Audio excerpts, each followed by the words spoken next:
There it is. What's going on, people? It's your boy Nationwide. Sitting here with Mike. Piss on it. There it is.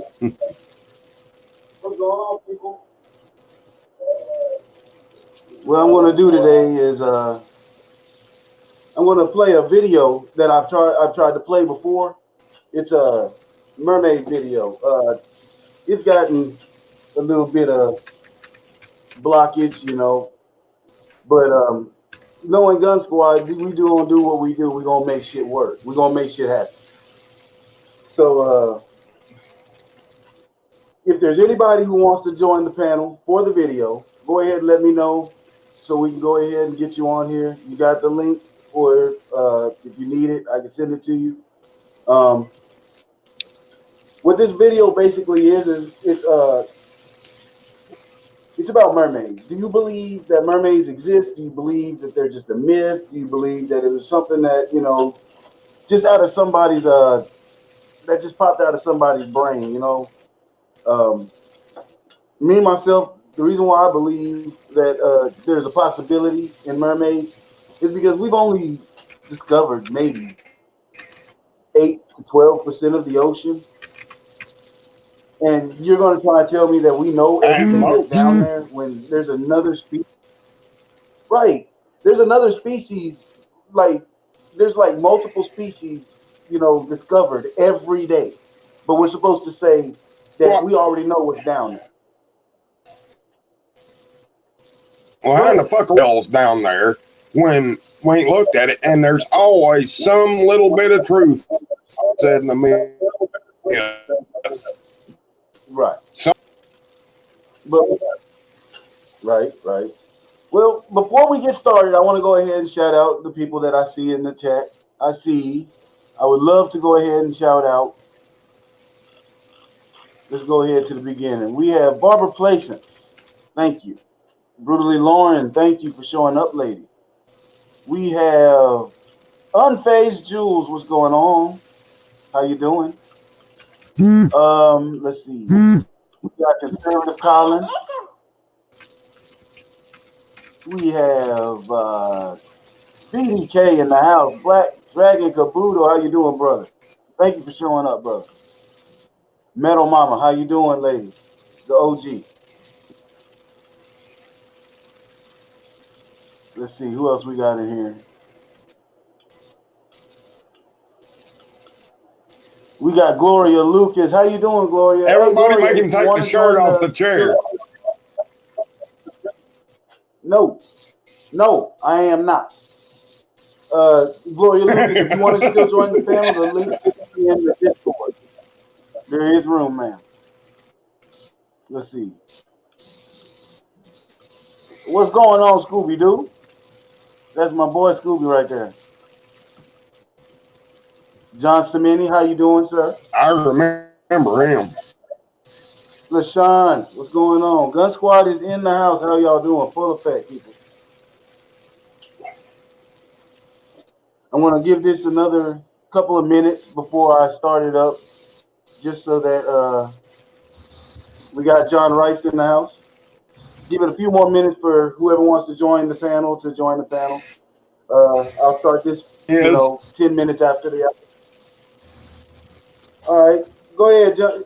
Mike, tell us what you've been up to today.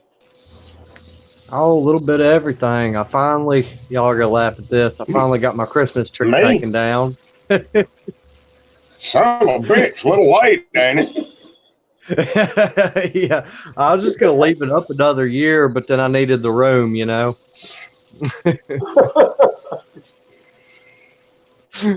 Well, that kind of defeats the purpose, doesn't it? You might as well have left it up now.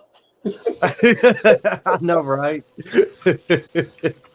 Oh, that I taught my kid a little bit about AR-15s, how to break one down, what the bolt carrier group has in it, and leave me alone, Jules. God damn it! Messing with me and that. Jules messing with me. Y'all go ahead.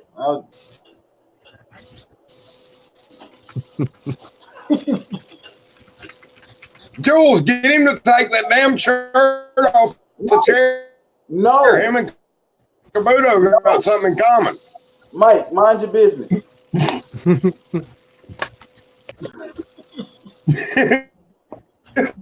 So what have you done today, Mike? What you been up to today, Mike? Just give it a couple more minutes No before I greens. start it.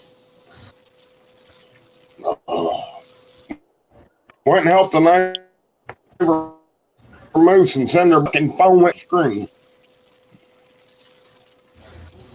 Right. Well, I've just been doing my daddy duties today. Now, well, hell, I'll show you. I got to hurry. Good God. You've been busy today, sir. Yummy. I like chicken. Yes. Already. So let's see. Good. All more ice fucked this time. Can't even blame Kabuto. Fucking koozie and a lone sucker.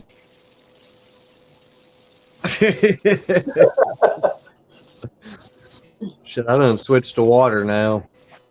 Gotta hydrate. Nah, I'm gonna tell you now. I'm sitting down here sipping on some beer. Ah. Yeah, I'm an ale dude myself. I drink a lot of ales. I do like ales. I don't really do beer like lagers too much. Lagers are. I mean, after you drink ales, lagers taste like water. Yeah, I can see where you're coming from on that. I really do prefer like Guinness or Newcastle or something like that. Mm-hmm. But shit, I'll drink the piss water too. I started out on Newcastle. And then moved to what was it? Golly, there was there's this company called Anchor that makes beer. They make Yeah. awesome beer. Anchor, awesome beer. Yeah. If you can find Anchor anywhere, buy it. They make awesome fucking beer, and I think they're fucking based here in the United States in Nevada. I think. Yeah. I think. I'm not sure, but oh my god, they make some awesome fucking beer. Hell yeah. What's it called? Anchor? Anchor. Now you got me curious. The company is called Anchor, but they make all kinds. Of different beers, but the company is called Anchor because they got this one Christmas one that comes out that I get every year. Because like the decoration of the tree changes every year, and the recipe changes every year. I like them Sam Adams ones that come out with during the summer. Those are fucking awesome. Yeah, those Sam Adams is tight. Yeah, the little variety pack. I found it.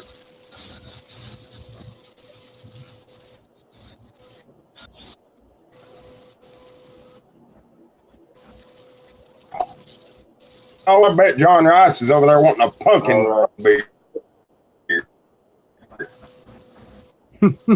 Once I finish this water, I'm gonna grab Pumpkin another one. spice. Beer. No.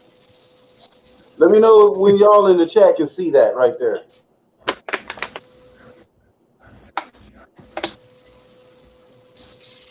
In the chat.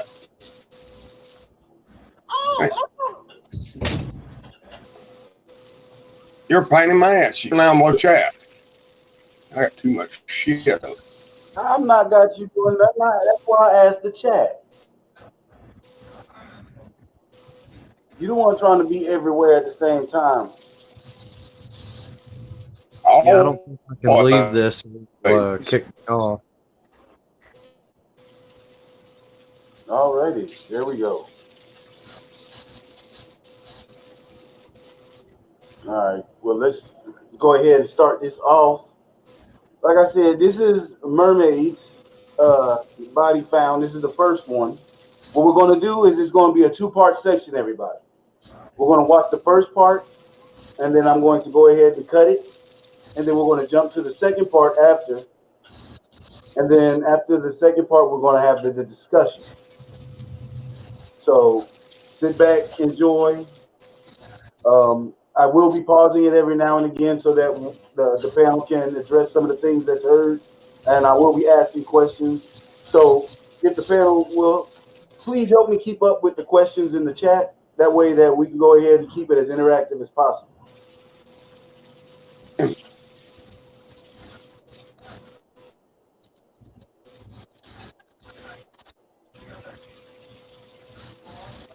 All right, this is Mermaids.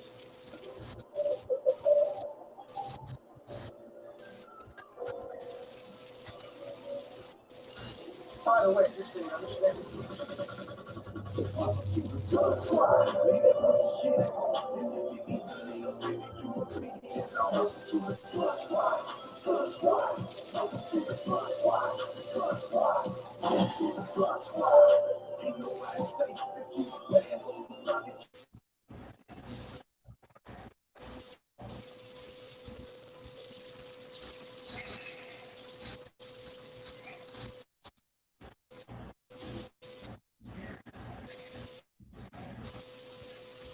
Oh, your beer is 17 miles away from me.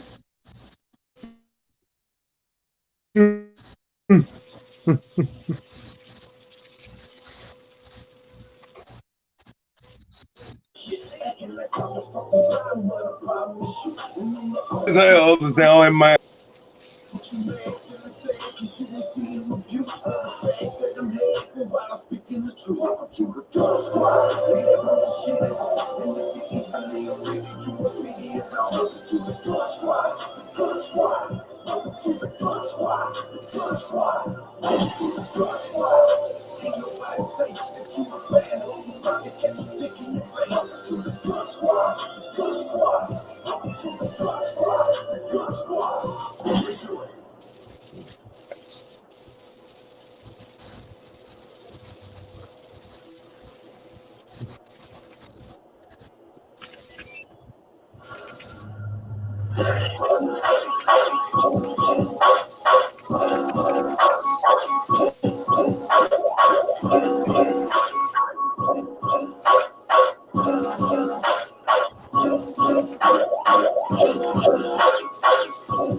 Game over.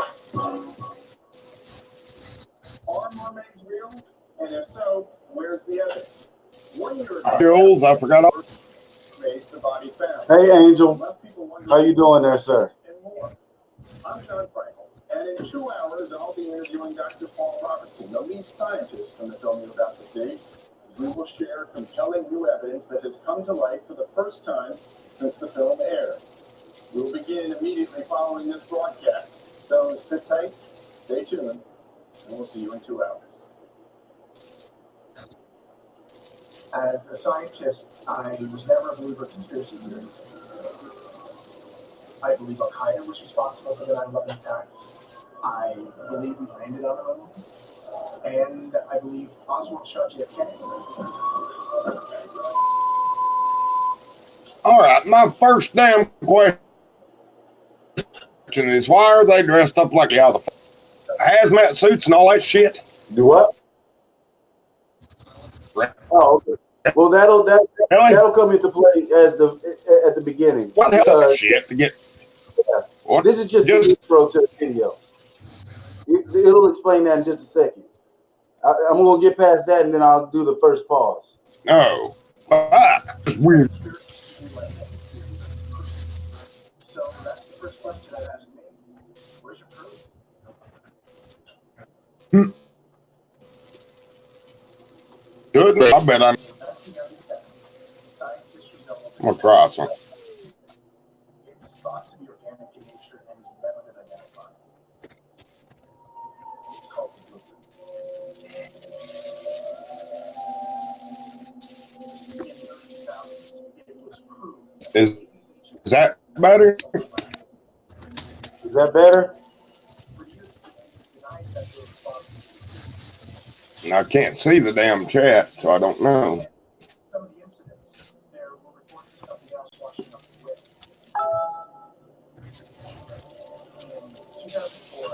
In 2004, Who's that squealing in the background? captured on cell phone. Is that somebody squealing in the background? Hope it. Because somebody hears, they hear squealing. It's a scream.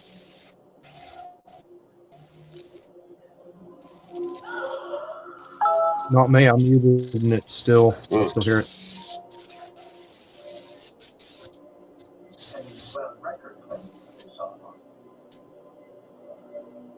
Better. There it goes. Well, no. Let me see.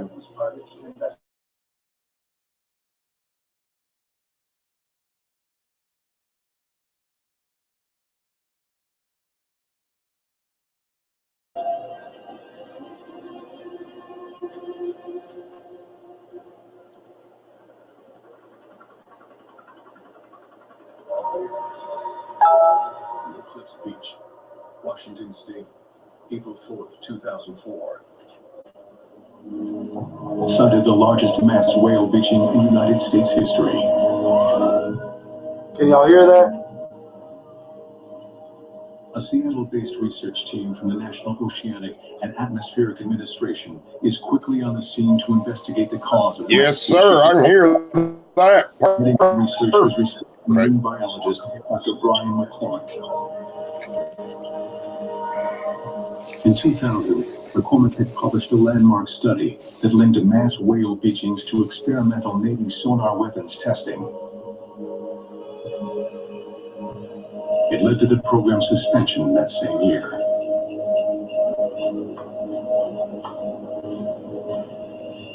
Dr. McCormick and his team suspected that the Navy had begun operating their sonar once more.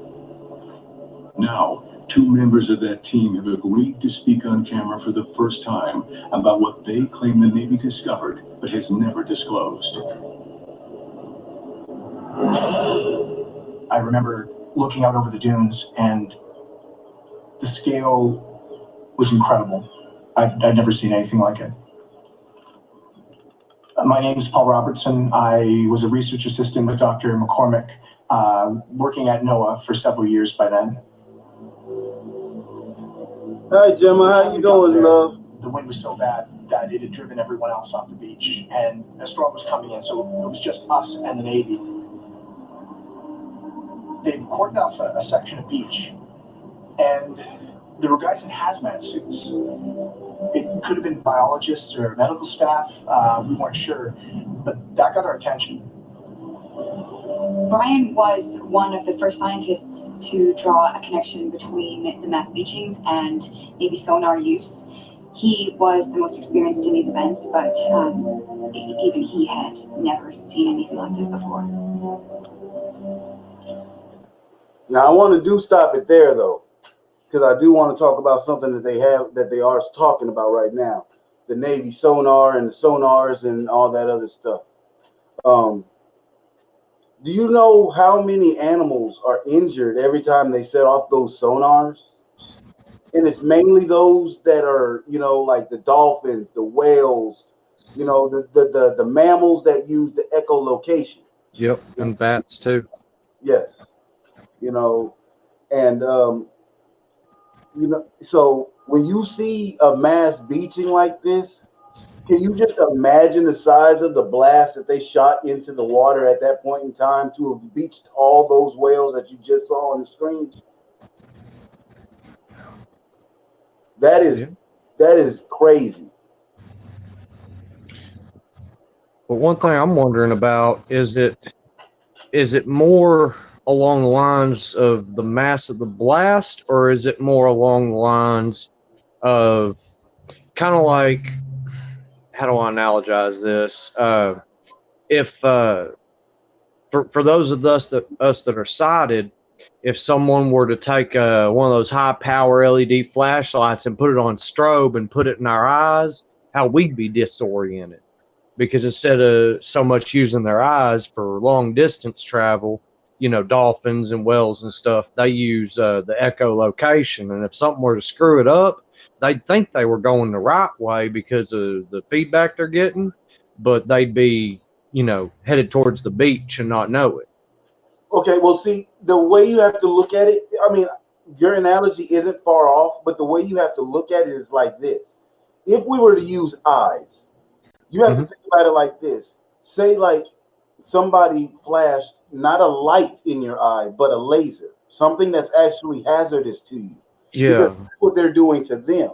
Because what you got to consider the fact of is they use that to navigate, get around, see what's going on, and everything else like that. You got to imagine that this blast comes in, hits you in your most sensitive area, and not only does it disorientate you, but it could damage that area. Yeah. Okay. So it's Um, not just necessarily, like a disorientation. That's a damaging thing. Like if somebody shined, not necessarily the red laser, but like maybe the blue laser in your eye. yeah. If somebody flashed the blue laser in your eye, that's automatically damaged right there. Yeah. So that's what you would have to look at it as. They fired this huge signature into the water that they're not used to, and then it hits. Scrambles it. It that causes damage. Yeah. So, but just to think how big that blast had to have been to damage all of those water creatures. Oh yeah. To spread out like that. God. Yeah. All right, going back. Do you have anything, Mike?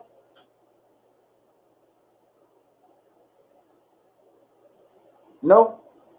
All right. I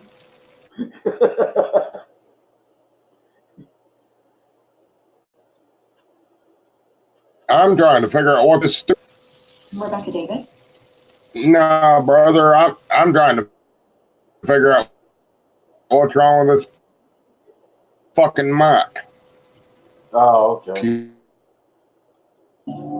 I was a field biologist at NOAA. I was working in the marine mammals division before I joined Dr. McCormick's lab in 1999.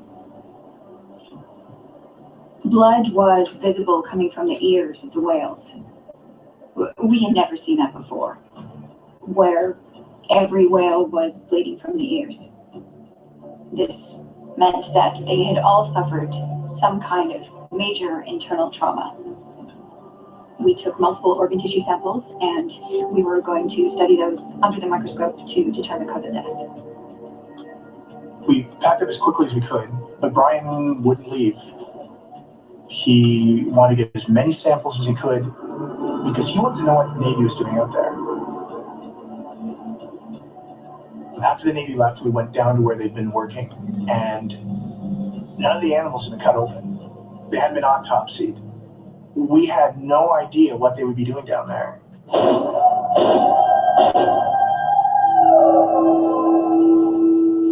In prior beachings where the Navy was implicated, the NOAA team found whales that had died from suffocation injuries. It is believed the loud sound of the Navy's sonar scared the whales into the shallows where they stranded themselves. Without water to support their massive weight, the whales' internal organs collapsed, slowly suffocating them. That's what the NOAA team expected to find in the autopsy remains. Signs of internal organ collapse. They found something else instead. When we looked at the samples, we expected to see evidence of trauma. The bleeding from the ears indicated as much. What we were not prepared for was the extent. The internal organs hadn't collapsed. What we were seeing was consistent with blunt force trauma. There were circular lesions on the samples, clear evidence of damage, and these were in every sample that we'd taken. Brian had an immediate theory: infrasound, very powerful, ultra low frequency sound waves that could theoretically be weaponized and potentially be used to devastating effect. They would slam into living tissue with incredible speed and incredible force. Those slides showed evidence of catastrophic impact injury that we believed was caused by a new kind of Navy sonar, a sonic blast that did more than just scare whales into the shallows. This sonar. Wow. Hey, y'all wouldn't believe this shit. To test our theory. We have, NOAA has these arrays that record off. Y'all wouldn't believe this shit. They flagged me down already. Available. Yep. They flagged the live stream. Did. Seriously? Yes. They flagged the fucking live stream. Mother. Oh. Yeah, So we're in not live 25 anymore? minutes No.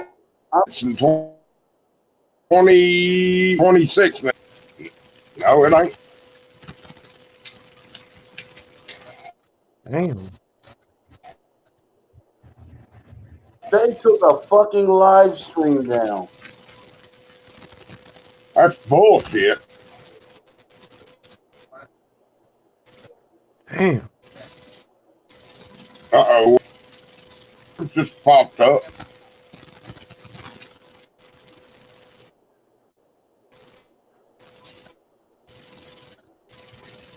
Wait a minute. How in the hell?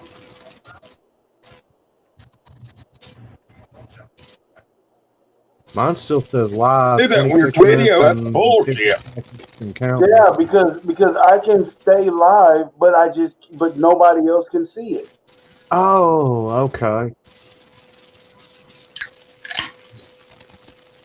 I can see what it's Which doing. means I have to end it. I see it. Added the. No, they just suspended the damn stream.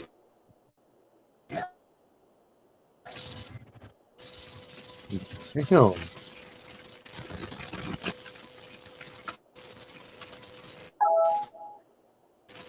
I wonder if they'll still do this after Animal Planet. Oh, YouTube are shit.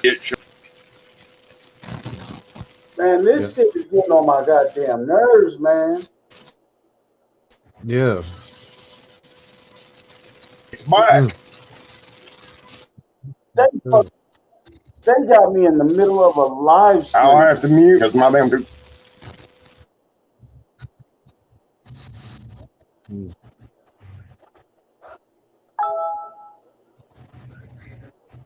Oh, well, there I seem to be back on. All Yeah, right. there I go.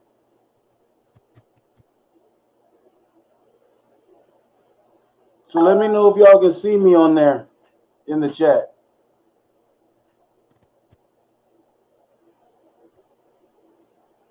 Awesome. That's dope. All right. Well, let's go ahead and try and finish this up before they try to pull me down one more again. Ain't this some shit? Sure. Gun Squad, get this shit done. Fight me if you want to. Audio. Come on. Yeah, Colin, we know you can't see shit. Live seismic activity, and one of these boys was very close by. So we know it was likely that we had recorded the whole event. The sonar blast, the whale reactions, everything. Well, first there was the sound of the whale vocalizations, which we expected. And then there was what we now understand to be the priming of the sonar weapon. Now check this out. This is what I mean. Watch this. And then went silence. And this proved to be the calm before the storm. Because then it was bam. Now, could you imagine something like that hitting inside of the water?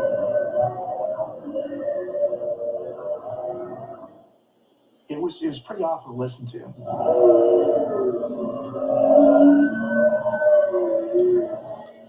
Brian was so preoccupied with cataloging this sonic blast that he almost missed what else was there.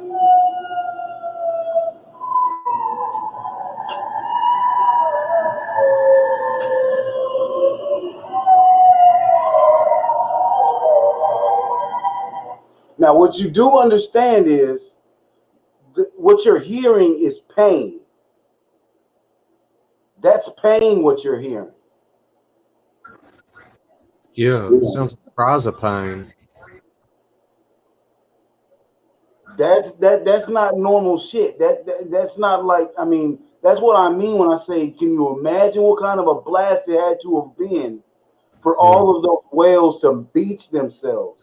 Not only were they trying to get away from the sound that they heard, but they were damaged to the point to where, like they said at the beginning of the video, there was blood coming out of the ears of the whales. Damn.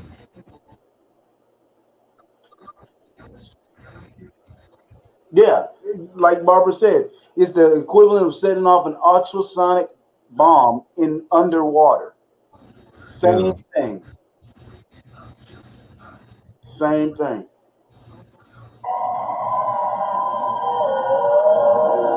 There was another sound on the recording, an animal call, and we realized that this was a bloop signature, the same creature that Noah had recorded back in 1997. But in this case, our recording was much longer. It was the most complex, intricate animal call I'd ever heard, and we had no idea what it made the sound.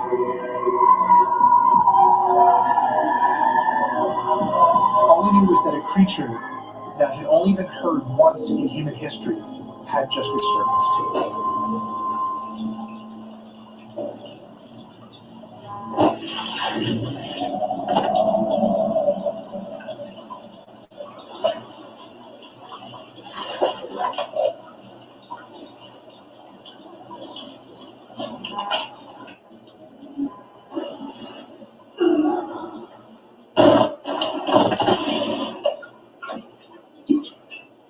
Ah.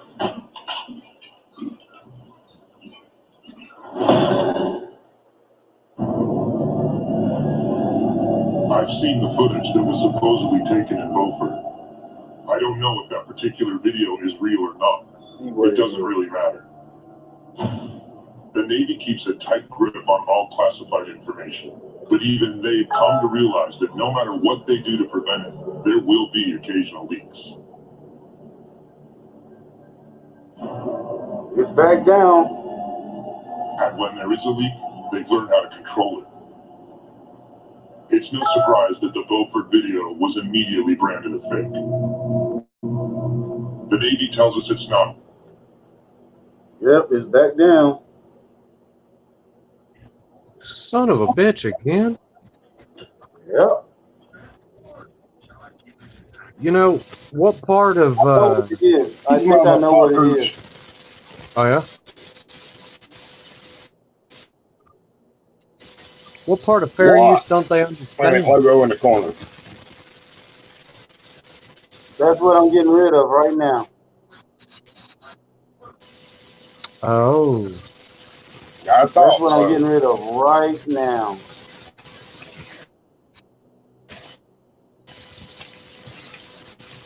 Let's see here.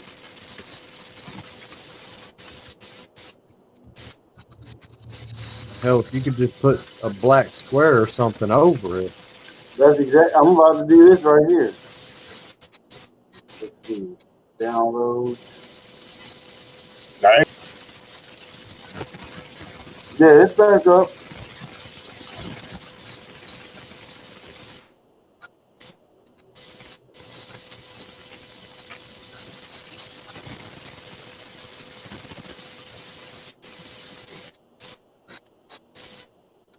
I wish you could put your damn. Yeah. E-fucking-2.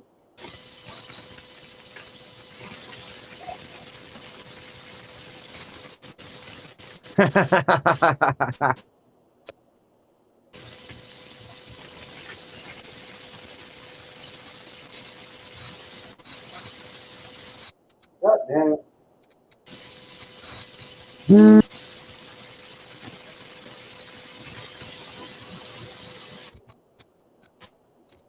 Yeah. They're saying to pause every 15 or 20 seconds.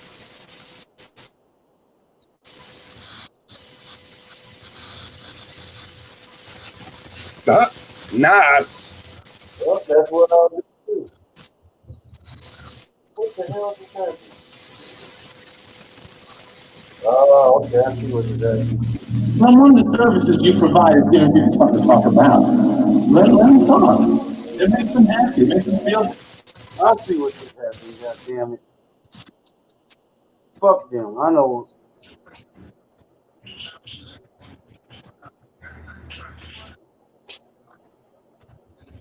I need something to cover that shit. I'll just pause it though until then. But it's crazy how everything is hidden. You know what I'm saying? But I'm gonna go ahead and start this real quick, and we'll just if you see something, just say something. Real.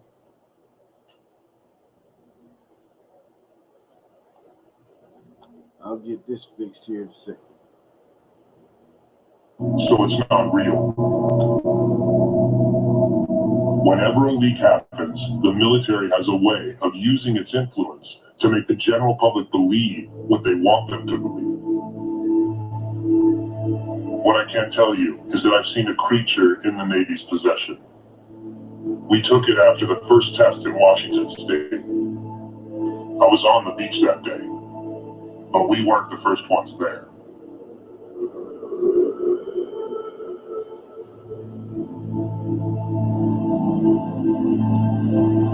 Agencies to what we discovered with the sonar blasts.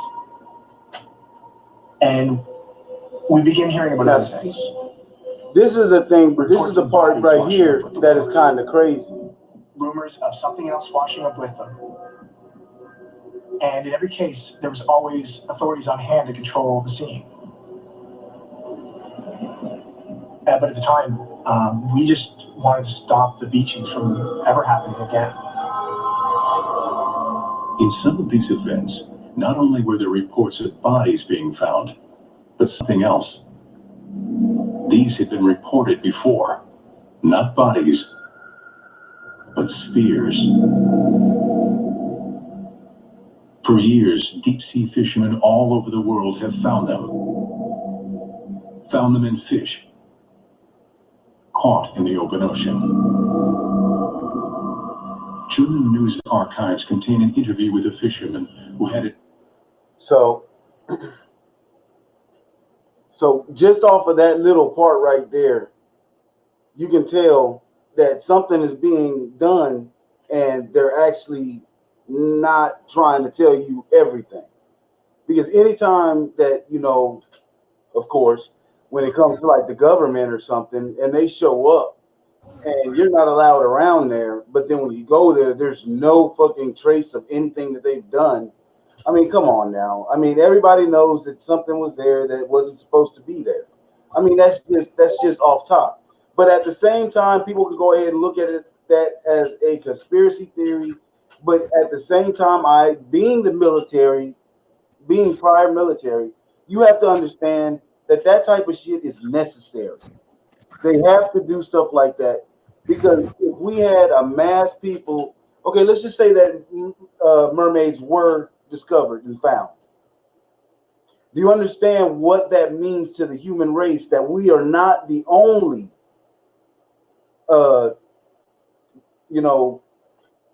smart, intelligent primates, because mermaids are actually considered the aquatic ape, which means that they kind of branched off of, our evolutionary chain. They went towards the water, we went towards land. So they have to do stuff like that. They have to. I mean, there are going to be people out there who's going to want to just go out there and catch a mermaid just to throw it in their fucking fish tank at home. You know what I'm saying? Look what I got. People are fucking cruel. We're all, you got to look at it. We're already vain enough to say we're the only thing in existence in the universe. Really? I remember when I was a kid, I went to down in San Antonio, went to the Wax Museum and something else, and Ripley's Believe It or Not, that's what it was. and they had what they claimed to be a mermaid. Damn thing didn't look much bigger than a weasel. Hell, it looked like a weasel tied on to a largemouth bass. That's called the I don't know Fiji. if y'all ever seen it.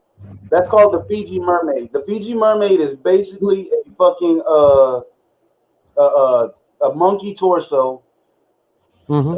sewn onto a large fish. There's Yeah.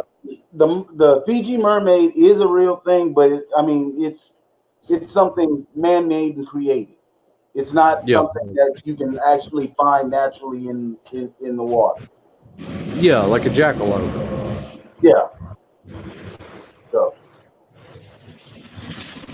did you got anything, Mike?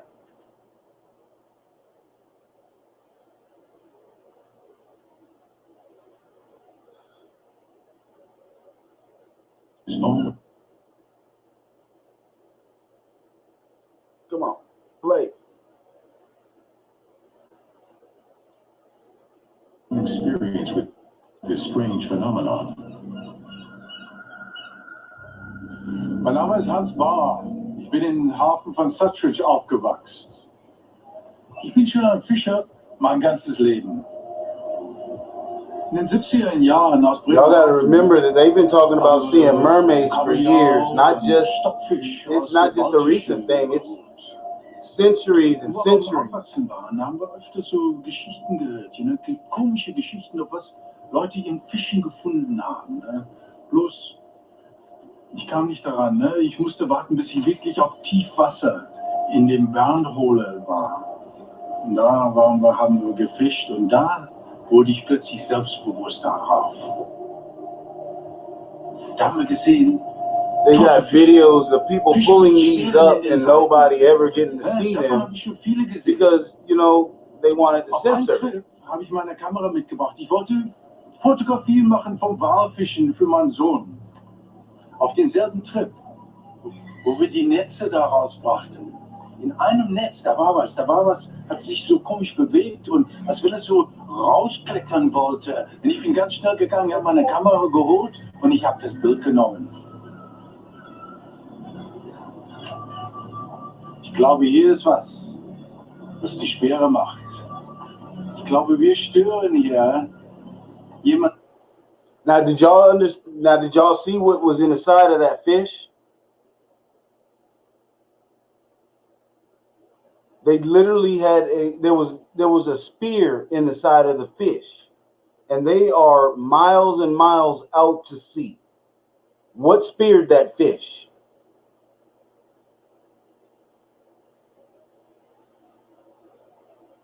Ins Fischgebiet. We petitioned the Department of Defense for information, and we sought injunctions against the Navy, but it didn't get us anywhere. The Navy claimed that they were merely studying the anomalies, that they weren't the cause of them. We continued to build profiles of these events, and we went over the one thing we did have, which was the recording. We listened to and analyzed this recording, I don't know how many times, and we made comparisons with whales and dolphins. But this thing, to our ears, sounded much more intricate, much more advanced. And we thought we had a reasonable chance to crack the code, but it was still beyond us. We needed help. So basically what he's saying is like I was saying here. You have to think about it. When monkeys and our closest terrestrial primates, speak with each other, they have their way of speaking. We have a very intricate speaking pattern. We have a very large vocabulary. We have a very, just about everything on this planet we have a name for. We don't just say, hand me that, or what is that, or, we have a very large vocabulary. So what they're basically saying is underwater, they found the same exact thing.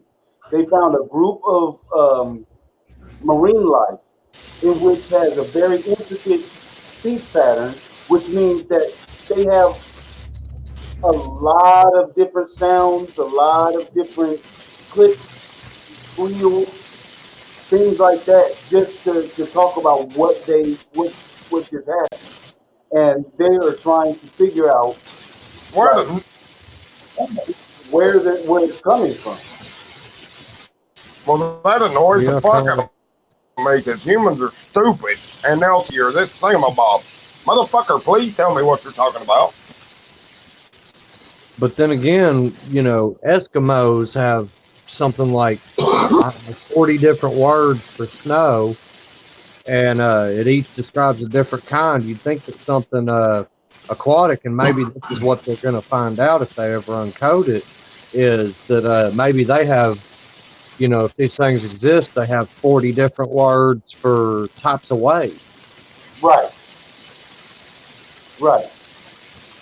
So I mean, it's just it's crazy what they found. So I want y'all to hear what they found. That way, that you can understand what he was saying. My name is Dr. Rodney Webster. I'm currently at the University of South Florida. I specialize in animal communications. I focus I did look this guy up. He is actually credited. observation of both dolphins and animals.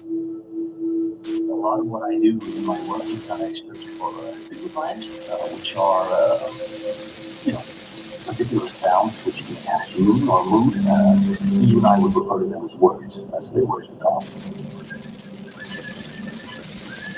What's so interesting about the 2004 recording is that I could identify literally hundreds of signifiers and arrange it in recognizable patterns. We had not gathered this kind of information in the previous 30 years of studying dolphins and whales. But that wasn't all that Dr. Webster found in that recording. I noticed that there were some pitch changes in certain parts of the recording. So I ran a spectrogram. And that's what I'm talking about.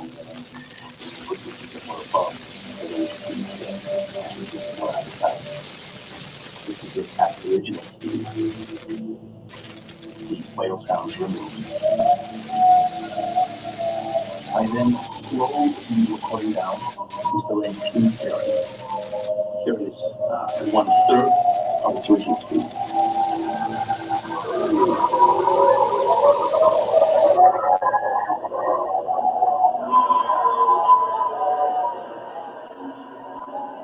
Multiple individuals, literally thousands. That's after the blast. After the blast, they recorded this. Individual voice prints. So what you see here is language.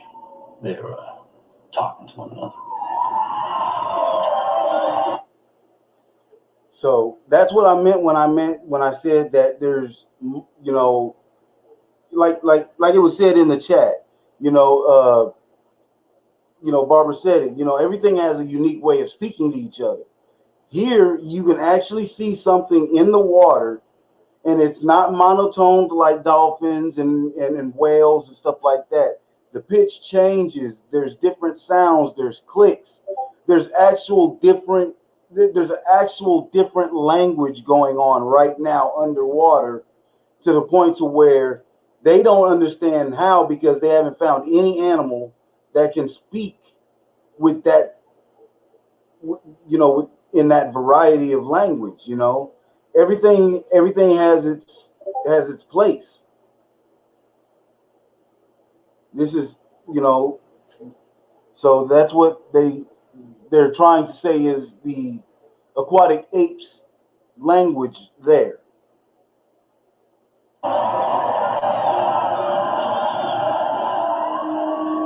What animal could possibly have a language so complex, so sophisticated? Our theory was this was a new species of dolphin, but there's another theory we should have considered sooner. The aquatic ape theory. It's a theory about us, really, about where we come from. And I know it's always been controversial, but now I think there's really something to it.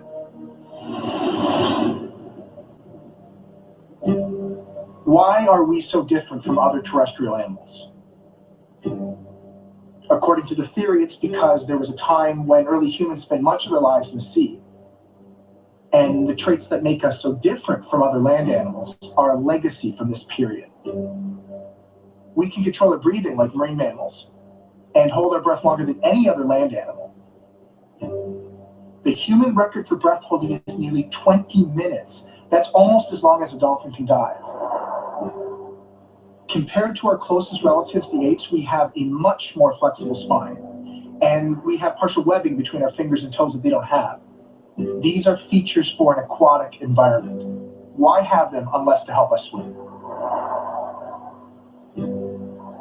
And human babies hold their breath underwater automatically. They instinctively know how to swim, whereas a baby chimp or gorilla would drown. And unlike other apes, we shed our hair. Hair creates drag in water. And we have a thick layer of insulating fat that keeps us warm in water. Anything y'all want to say real quick? And women have a thicker layer of fat, and I could see how that could aid. And people are nowadays going back to doing water births, and it usually turns out pretty successfully if people know what they're doing, and that just kind of adds credence to that theory, I think. Yeah, I mean, you have to think. I mean, because I've been following the aquatic ape and the possibility of mermaids and stuff like that for a while. I mean, like he said, it just doesn't make sense, because we're built more like an aquatic animal, but we're a terrestrial being. It's weird, but it's not weird because I mean, if you've noticed, there are animals that have actually made the transition from land to sea, from sea to land. You know, um, look Yeah. look at the coconut crab. Those over there in Australia. Those are actually a terrestrial crab that started in the ocean, and Yeah. they just somehow they make it to where they can live on land. You know, they, shit. They're huge. They're the size of a fucking a small grill. Oh wow. These And crabs kind are of like freaking the huge. hermit crabs, they're land crabs. I mean, Right. there's sea hermit crabs that are saltwater, and then there's the tree hermit crabs that you buy in the pet stores that are on land. Right. Yeah. Yeah. The polar bear, like Barbara said, and we'll get into that later. Look at the polar bear. Literally, the polar bear. We're actually, if you studied, or if you watch the polar bear, if you're like interested in the polar bear and you watch it and everything else like that, you study it, you're actually a part of evolution because the polar bear is literally becoming a aquatic mammal as we speak. As we Hmm. watch it, the polar bear is becoming an aquatic mammal because you have to consider the fact that even though it lives up there and it has the ice certain times of the year and it doesn't the rest of the year, you know sooner or later it's going to get to the point to where you know there's going to be more polar bears than there is ice cap, or more polar bear than there is land when the ice cap is gone. What are they going to do? They have to keep evolving. They're going to eventually become a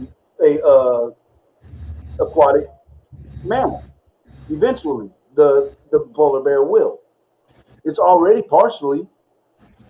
And I've heard that over 90%, was it 90%? Some large percentage, a vast majority of people live within, say, 100 miles of or less of water. Like I don't mean just like a pond.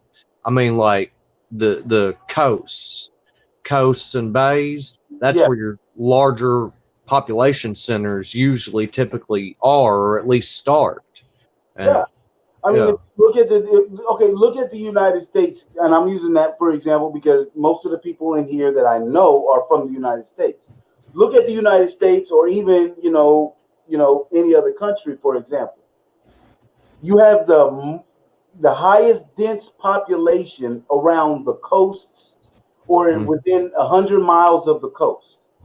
the further you get into the center of a country or even or anything, the smaller the population gets. The reason why is because we've always been attracted to water. I mean, think about it. Even when the land runs out of food, where are you going to find your most abundance of food? In the ocean. And that's that instinct. That's where people run to. By instinct, that's where people run to, as close to the water as possible.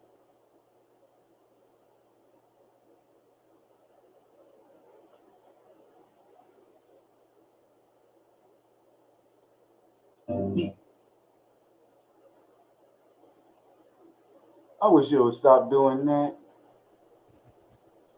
What if dolphins are just the dogs of the sea?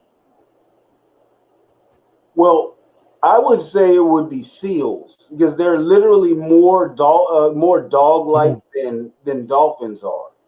Yeah, yeah, you got a I would good say point it there. was seals because that's what they call seals and sea lions, the dogs of the sea. Yeah, pups. Yeah, Yeah. yeah, Now dolphins, I believe, are just like. I mean, I believe that they're just as intelligent. I mean, because dolphins. I mean, you got to think about how they hunt. They hunt in such a way that even if we were, say, the Earth was to like fall apart and all the we had to hunt on in the water. They are so far ahead of us. We would literally have to learn from them as far as hunting in the water. yeah.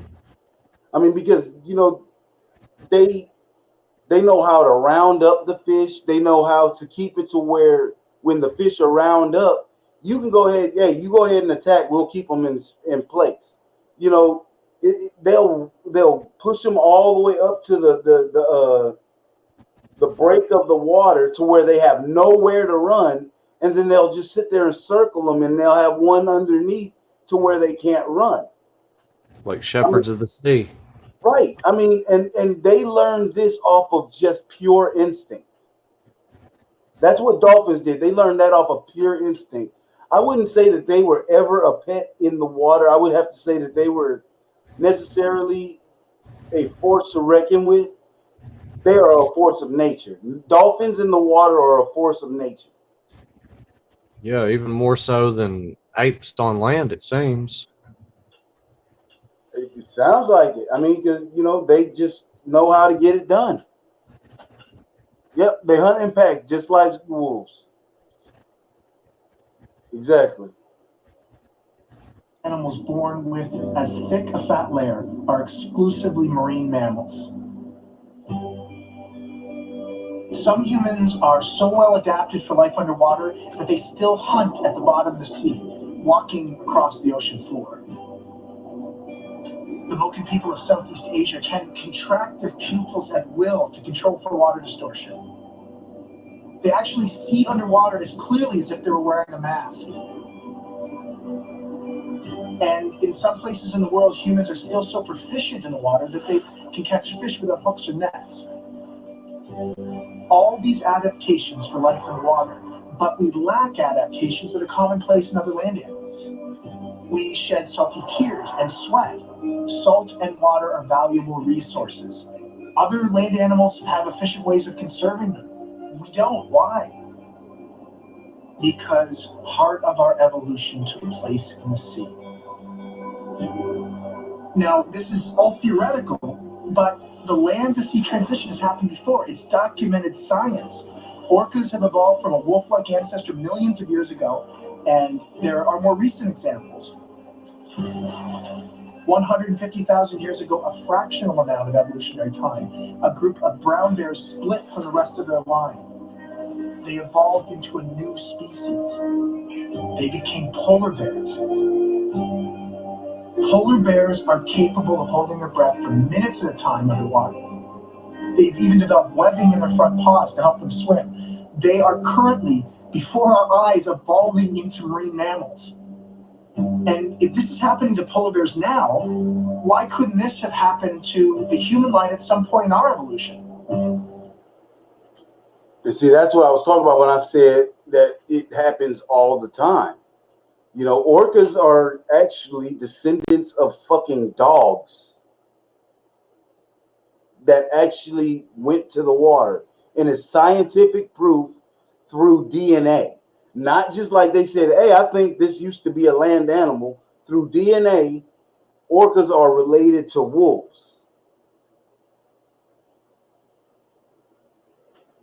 That's just that to me, that just goes to show you that there's no possibility when it comes to the aquatic ape theory or mermaids as you please. I mean, it's you just can't write that off. John, you want to say?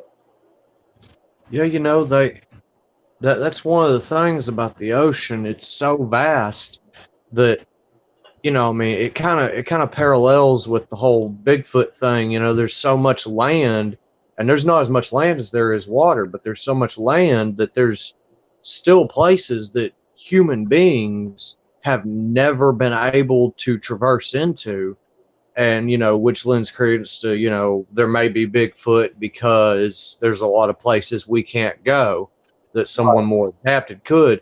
And then the parallel here is in the water. We haven't explored, but like, what is it, like 10% or less of the world's oceans? There's Right. so much that could possibly be out there that we'd never know, and it'd be really we'd have to be completely full of ourselves to think that there's not anything out there that could be on par with us. Right. I mean, think about it. With all the ocean life that we know of, and just think about it like this: with all the ocean life that we know of, we only have gotten to 10% of the ocean. We know more about space than we do know about our very own oceans. And we're trying to say that nothing else down there lives that's as smart as us. How would you know that? Because if it was as smart as us, it would know how to dodge us. It would know how to get away from us. Every time it would hear, I mean, because again, it used echolocation. Every time it hears something that it doesn't know, it would head in the opposite direction. I mean, think about it. When we're frightened and we see something or hear something in a direction that we're heading in, what's the first thing that we do? We turn around and head in the opposite direction. We don't just walk our asses into danger. And I don't believe they would either. If they're as smart as we are, I don't believe they would just swim their ass right into danger.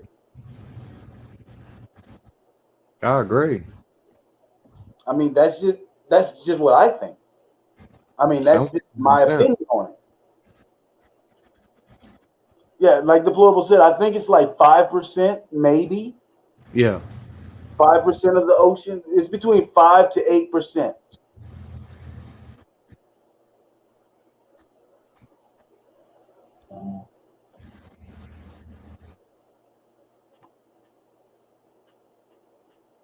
Oh, play, damn it, dang it.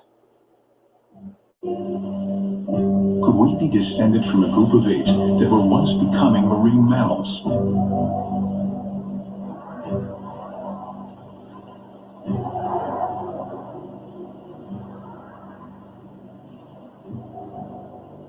Genetic memory sounds like a whole nother good topic.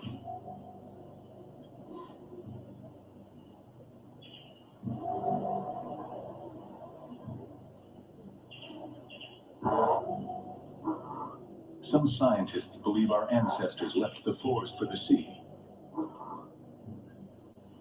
But what pulled them here? What drew them to the water's edge?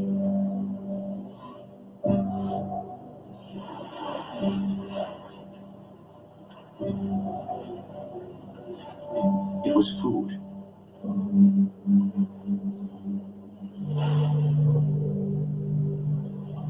It is even thought our ability to walk fully upright first evolved here, wading in the shallows where food was easily found.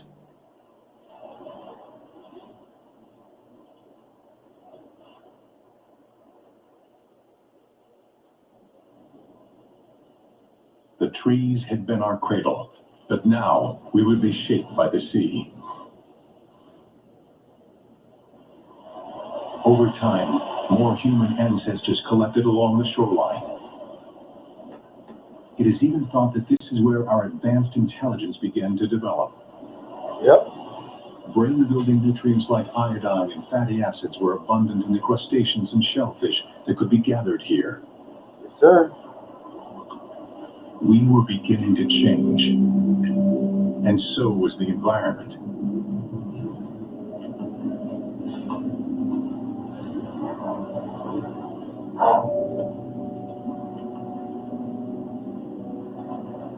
Earthquakes, volcanic activity along the coast.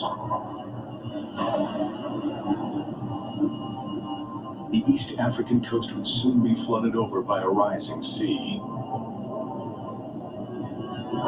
Some of our ancestors pulled inland, retaining some of the features they'd adapted during this aquatic period of their evolution. And the others did what? Others went in a different direction.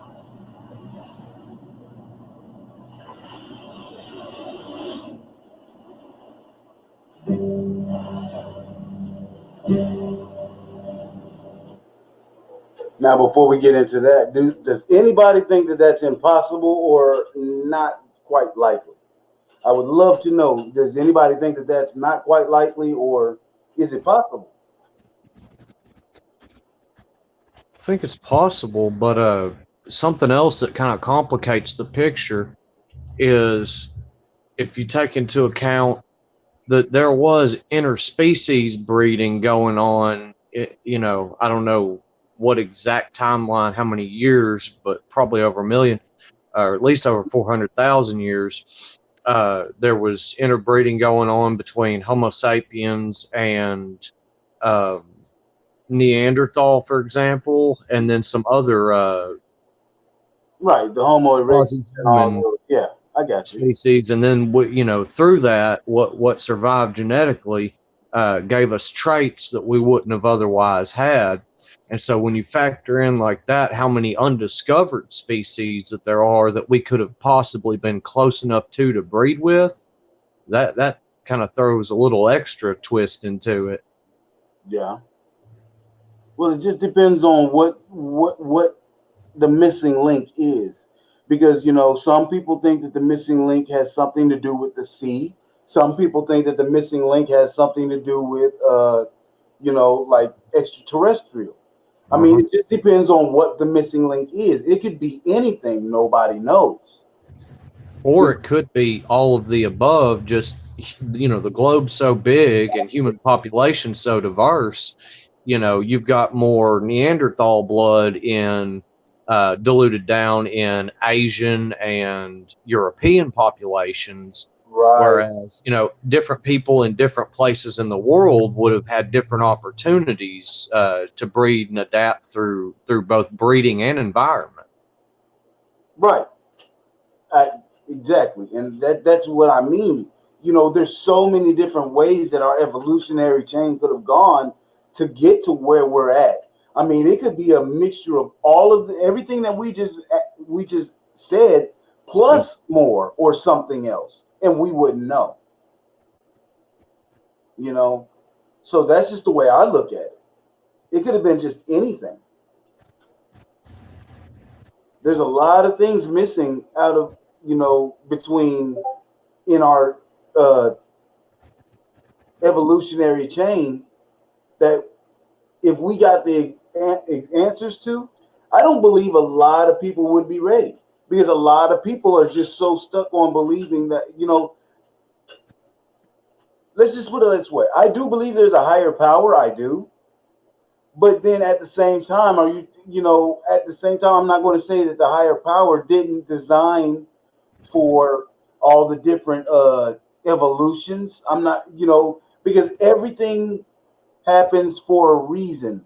Even in today's society, things happen to you for a reason. If you look at it, I was a very, very, very pissed off dude, and I had no patience. I was given twins with autism. Guess what that taught me? Patience. Everything that happens to you happens for a reason. Everything that happens for a reason.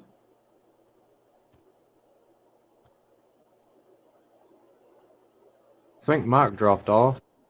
Yeah, he dropped off. Hopefully he'll be back. I think Yeah. I think he was having problems with his mic and stuff. Mike was having problems with his mic.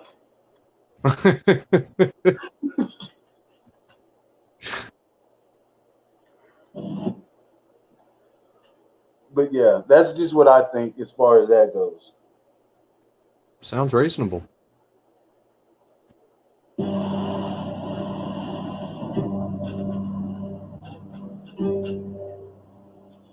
If our distant ancestors spent time living in the sea, is it possible that one group split off from the rest?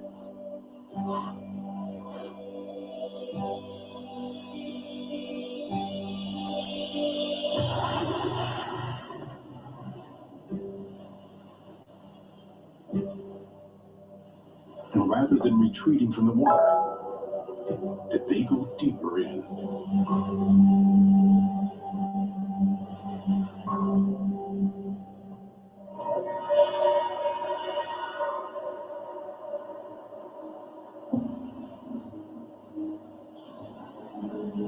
We detailed every stranding that followed the Washington State event, trying to establish a pattern of naval involvement. If we could prove that this was a new species being affected, we figured that this might give us leverage, that we could compel the Navy to divulge what they're doing and possibly stop it. We had strong circumstantial evidence, but we would need more, and that's what the South African beaching gave us. Another beaching. What made this beaching stand out was that our South African colleagues had made a recording of their own.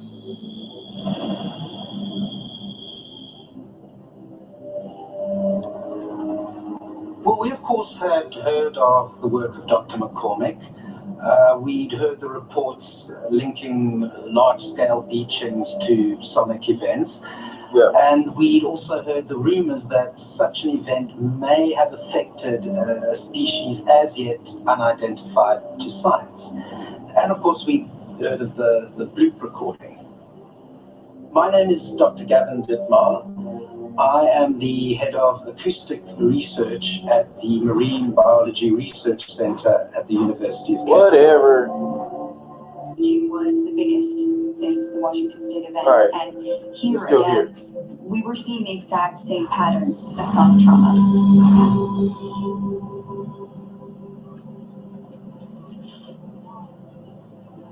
What was different in South Africa was the recording itself.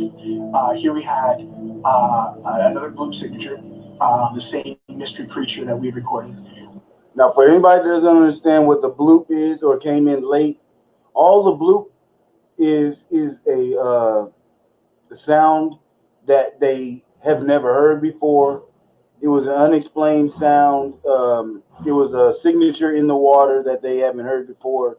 That was too advanced to be dolphin, whale, or any marine mammal who uses echolocation. We had the same low frequency sonic blast, but here it was what happened before the blast that was revealing. Here was a bloop call similar to the one we recorded. It was obviously the same kind of creature. And this time, there was dolphin chatter on the recording. Not surprising, dolphins are in these waters and they get stranded in these events as well. But here, there was communication, back and forth communication between our bloop creatures and the dolphins, which made us think, is it a dolphin? Is it some new species of dolphin? And from that point on, that's what we thought we were looking for. To that point, we only had acoustic evidence. But physical evidence, that was the breakthrough that Dr. Dittmar gave us.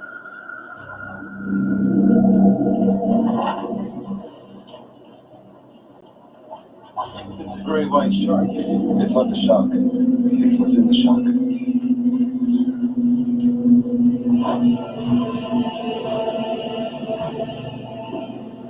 It was a mess, and it smelled pretty terrible. There were parts that looked like they might have been from a dolphin, parts that looked like they're from a seal, but no seal or dolphin we'd ever encountered. And there are other body parts too. We had no idea what we were looking at, but we thought right away, jackpot. This was something new. This was a new species.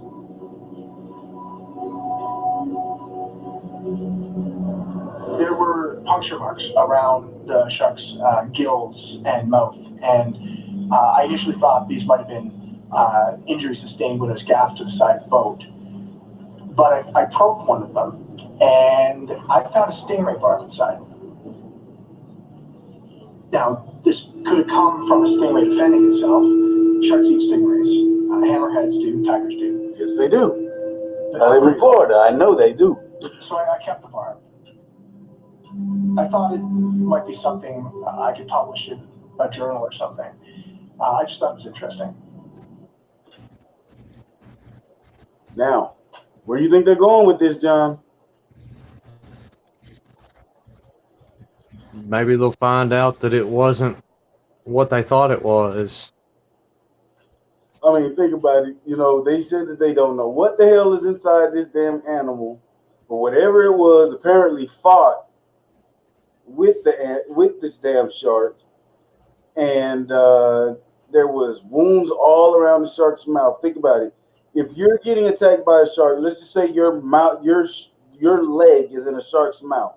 Yeah. Where are you striking if you have a blade or whatever? Where are you striking?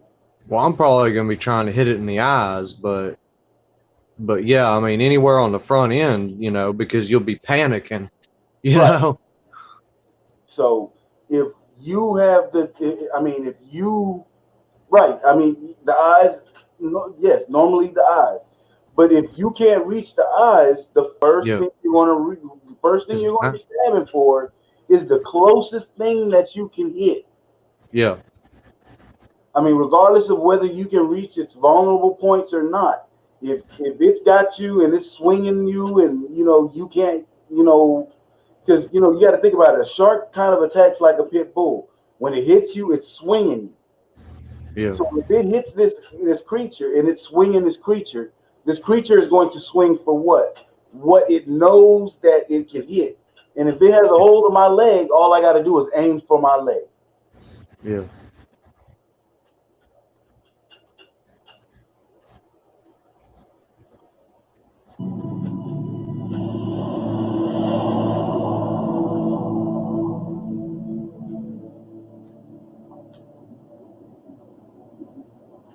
A million years after entering the sea, the aquatic apes would now be better adapted to their new world.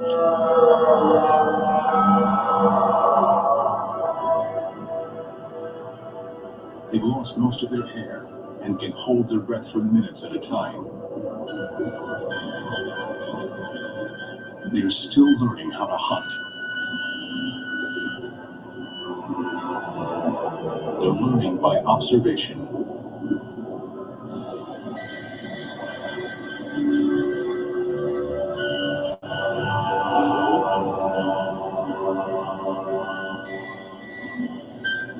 Unexpectedly, the dolphins scatter.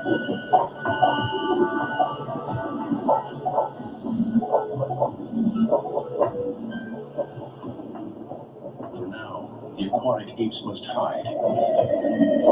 But eventually they will learn to defend themselves against the dangers present in their new world. Now, how much sense does that actually make? I mean, because you got to think about it. They're learning by watching, and not only are they learning by watching. If you go back to what he was saying about the aquatic ape and the dolphins talking back and forth, how much sense does that make? Think about this right here. How many times have you ever heard of somebody getting thrown overboard, somebody out in the middle of the ocean, or somebody getting pulled out by a riptide or whatever, whatnot, and the dolphin coming out just some random dolphin coming out, picking you up, putting you back in the boat, or pulling your ass back into wherever it is that you need to be to where you can get back on land. Dolphins have been known to aid humans. Even whales have done it.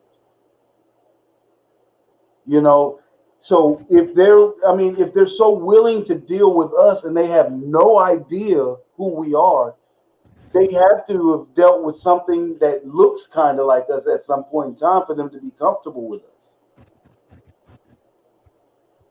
Yeah. Comfortable enough to drag your ass back to land. Or fuck you. I mean, dolphins and whales have been known to rescue people. It's Or have sex with them. right. Well, I mean, and think about it. They like to play with people too. When you're in the water, they like to play with you. Why? Yeah. Because they've had generations upon centuries of just dealing with people. People have always been they're like man's best friend. I'm not saying they're like pets in the water, but damn it, they coexist. Yeah. And they have a language in which they speak with each other.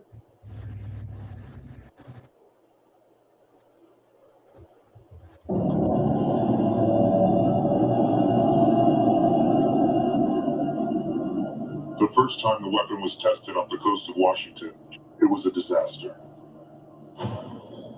We were caught off guard completely by the aftermath. The beach hadn't been secured. It was left wide open to anyone who passed by that morning. Those boys happened to be in the right place at the wrong time. At first, it looked like they were going to be a problem.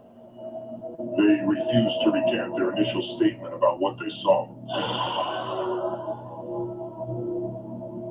Finally, we convinced one of the boys' mothers that they hadn't seen what they Yes, he did. He did call it a weapon.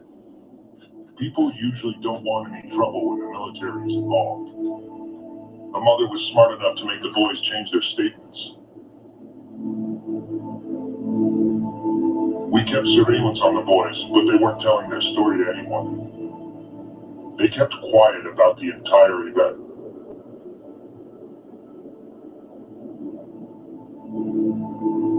After that first test, we didn't leave any beaches unsecured again. We weren't going to let anyone else find anything.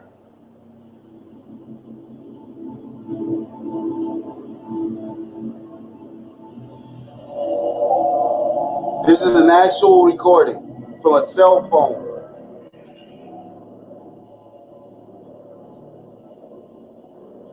We got the body back to the lab, and the condition of the remains was poor. We recovered about 30% of the body, so it was going to be difficult to piece together.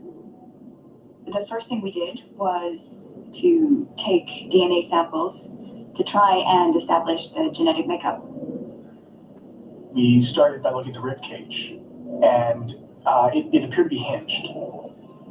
A collapsible rib cage is a feature of marine mammals who have evolved to dive. Yes. The tail fluke was the best preserved, and it looked a lot like a manatee's. We wondered if maybe that's what this could be, some relic population or undiscovered relative of this animal. We took an x-ray. There were bones in the tail fluke. Manatees don't have that. So we're thinking, what on earth is this? The skull was severely damaged. Half of it was missing. But one important piece that we did have. They got me again. I'll pause it. Damn.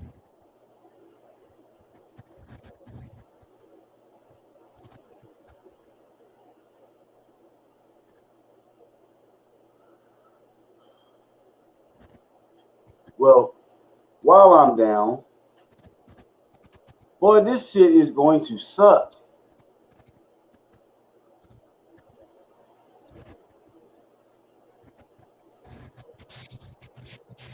She's kind of cute. Ain't she? I like what she looked like. I like what she working with there. She got some good eyebrows and There them we lips. go. We're back up. Wow, they are. And just to let y'all know, you know the reason why they won't let me play this video is because they're getting ready to do this goddamn video on their goddamn channel in 2 weeks. I am going to spoil it for other people. Wow. That's the reason why they don't want me to play this, because they're getting ready to play this again on Animal Planet.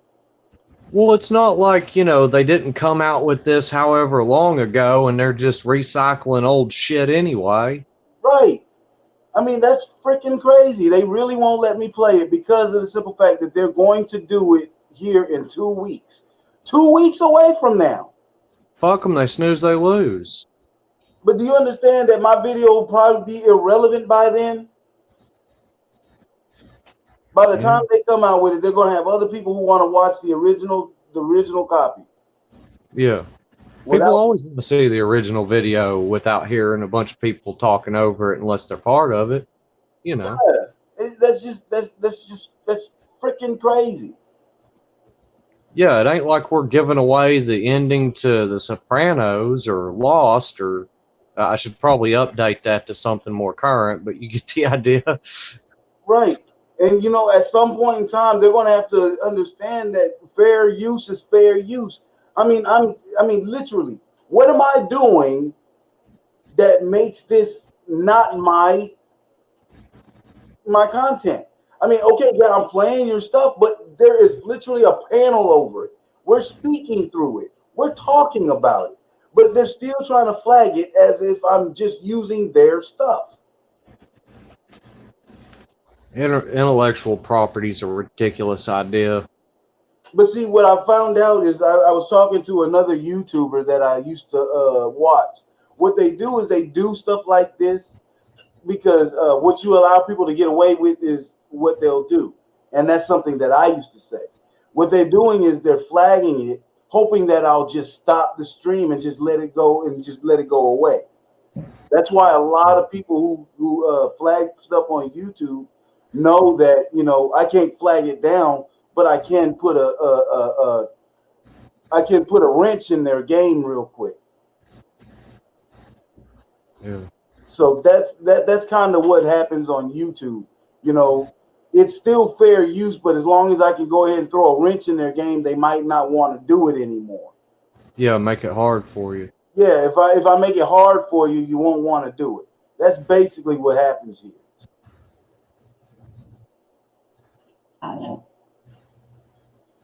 But again, you're going to have to be harder than that. Well, these are the same people that that don't understand the meaning of the word "shall not be infringed" either. Same people, people. Right. It makes no sense. It makes none whatsoever. And I'm gonna tell you now, if I have to go back and I have to edit this video to where all of this goes together, damn it, that's what the hell I'm gonna do. I'm not gonna stop. You're not gonna stop me. This is gonna be my content by the end of this video. So this is what we're gonna do. We're gonna continue. Hell yeah. Was a partial forehead plate. This contained a hole that was not part of the damage. We presumed it was a blowhole. We made resin casts of the skull fragments and sent them to a forensic expert. Then we looked at the pelvis. There were remains of leg bones. Seals have leg bones, but their thigh bones are short. We could tell that the ones in our specimen were long. So this thing is not a seal. I feel you, Barbara. I do. And although it talks to dolphins, it's not a dolphin. At least not from what we're seeing. So what else on Earth would be smart enough to communicate with dolphins? What else is out there? Species. I'm just gonna skip past the only affecting whales with their tests. That last part. So we set it aside for further study. So I started working on the phalanges. Those are the bones that support the fin or flipper structure in a seal or dolphin. It was clear that these bones couldn't be configured into either of those arrangements. We found something else. This animal had been affected by the naval sonar. The NOAA team was now certain the Navy was not only affecting whales with their tests, they were also affecting a new species. The creature's physiology gave deeper insights into its behavior. Although it was damaged in the shark attack, they discovered a large spleen. Large spleens are common features to marine mammals. It stores oxygen during deep dives. It's like Yes, having it does. a built-in scuba tank inside. That's a lot of people do not understand what the spleen does for the human body. The human body, the spleen, the reason why they say the spleen is really not necessary is because it's necessary for marine life. We are not a marine animal. We used to be. That's where spleens come into play. And those phalanges that she was putting together, the reason why they couldn't fit as flippers or fins, I bet y'all can guess why they didn't fit together as flippers or fins.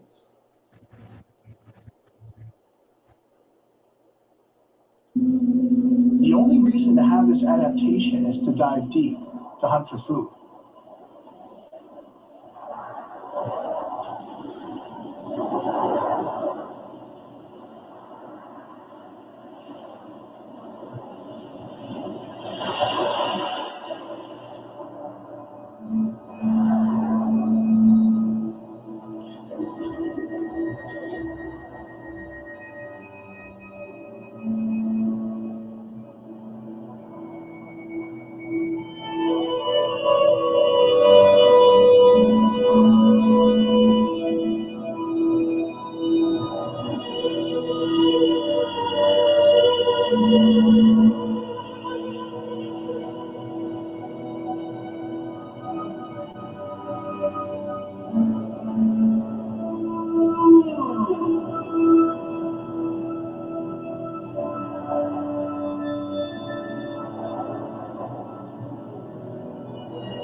I don't know about y'all, but that is a beautiful creature.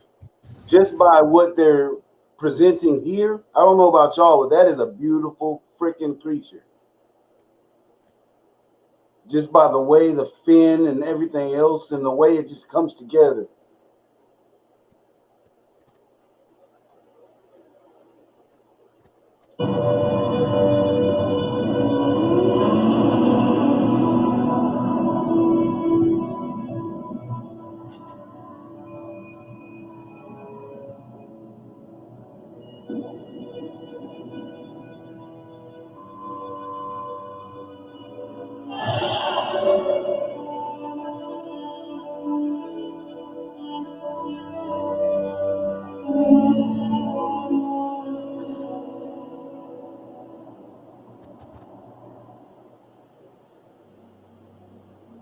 Every time we found something new, a dozen more questions would pop up.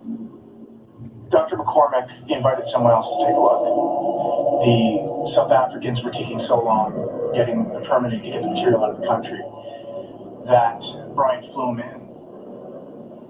My specialty is in biomechanics, how animals have adapted different means of locomotion. My name is Dr. Stephen Pearson.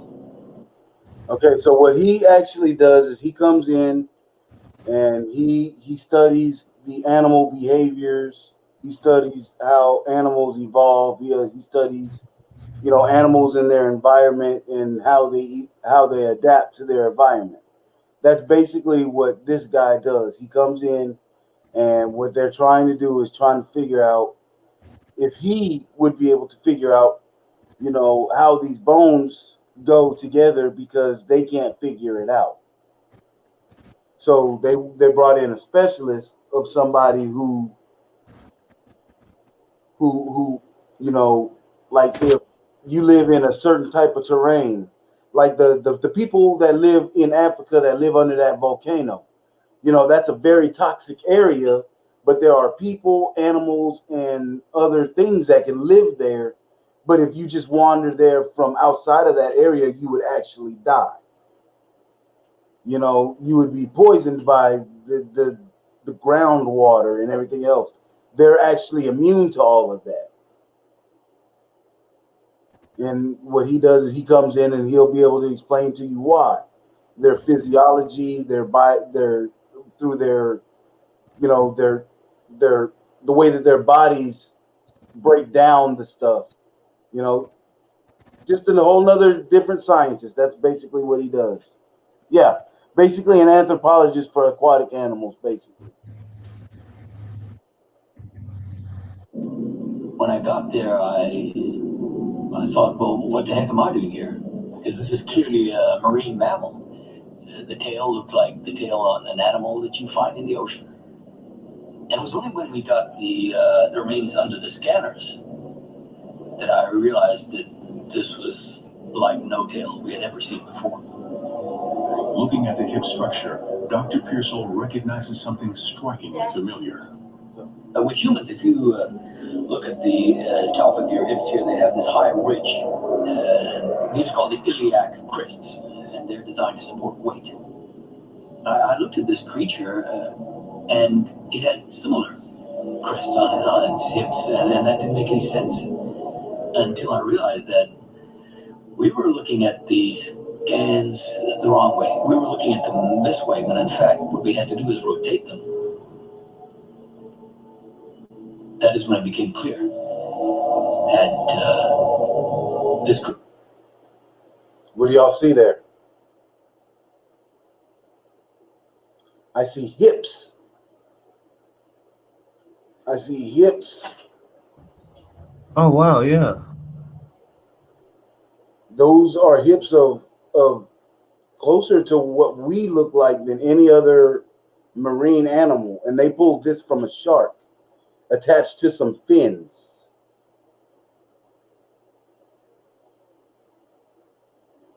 Dang. That's what they pulled out of the inside of this shark.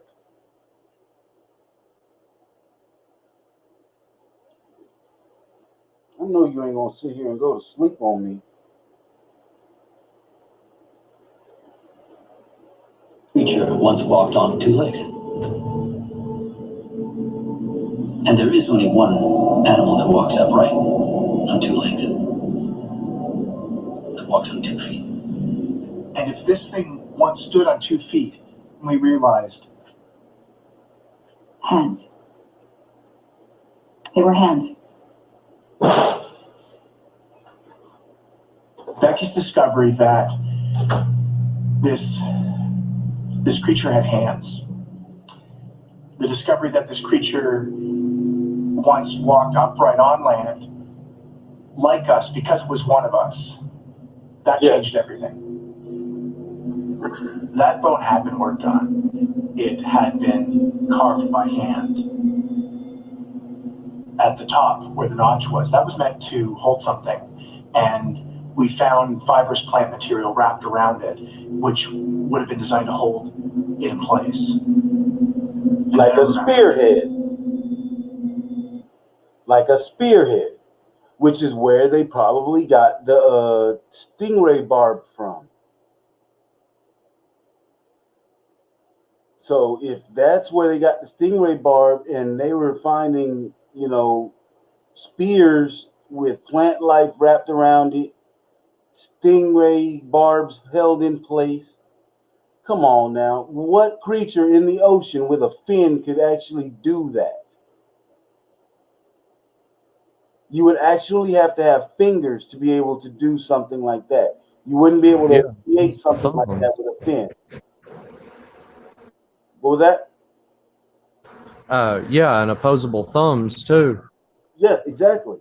You would not be able to do that with just fucking a fin. There's no way possible. None. The stingray barb. This thing fit perfectly in the top of the bone. This was a tool. All those tales of fish found with spears, all the fishermen stories of spears found in the open ocean. This is what made them. We have something that makes tools, and this thing has figured out how to disarm a stingray, use its spine to kill fish. So they are intelligent hunters, but are they hunted? How would these creatures have evolved to survive alongside the most formidable predators in the ocean? Yes, and you can't forget intelligence. Thank you, Barbara.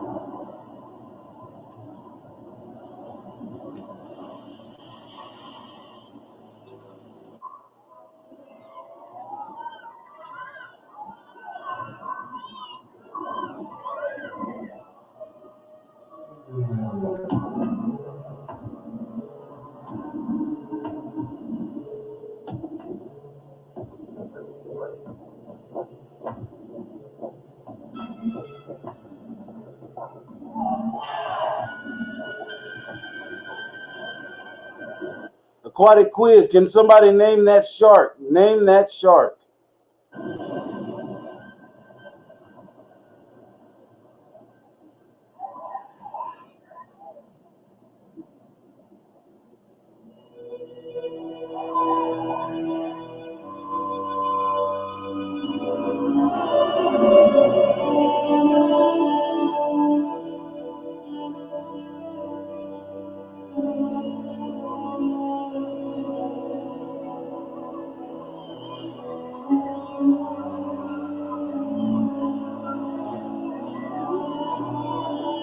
Not a great white. Close. Mako? No, not a mako. Too big.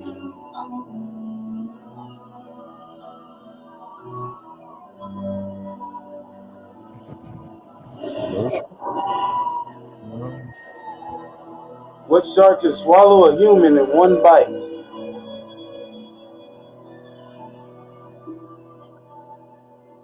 You already know. That's not fair. You already know.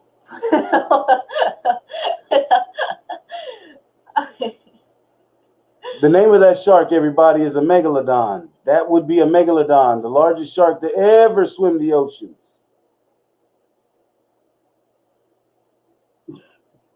Mastodon.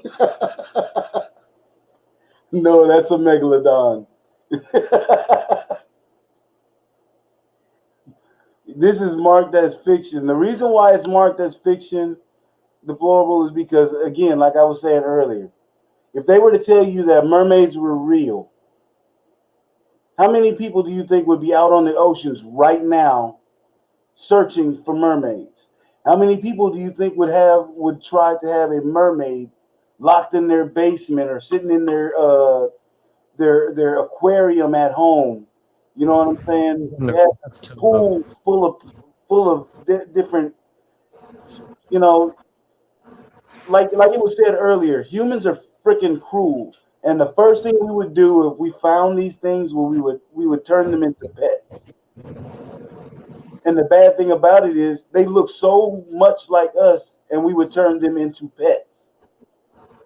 Or you'd have some incel throwing it in the bathtub trying to fuck it.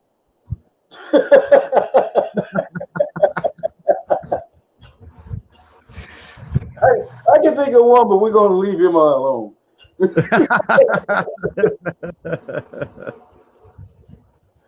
Now, you see on this table, this is the actual remains that they pulled from the shark.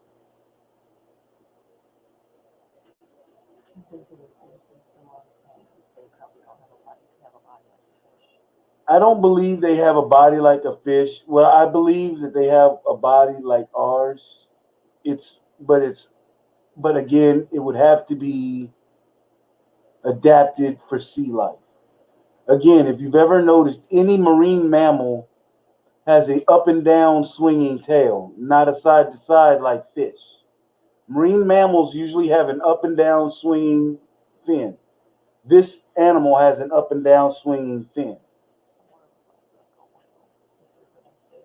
Like whales, dolphins, porpoise, manatees, seals, they all have an up and down fin because when you lay on your back, I mean, okay, let's say you lay on your stomach or on your back, and you lay flat out, your toes would end up becoming the fin, right? So which Yeah. way would your toes spread? They're not going to spread up and down. They're going to spread side to side. Yeah. So if your feet spread as a marine mammal, it's going to. I mean, as a for swimming, of course they're going to spread side to side and not up and down, because then you would have to have two different fins, and that would just be a waste of energy on the creature's behalf.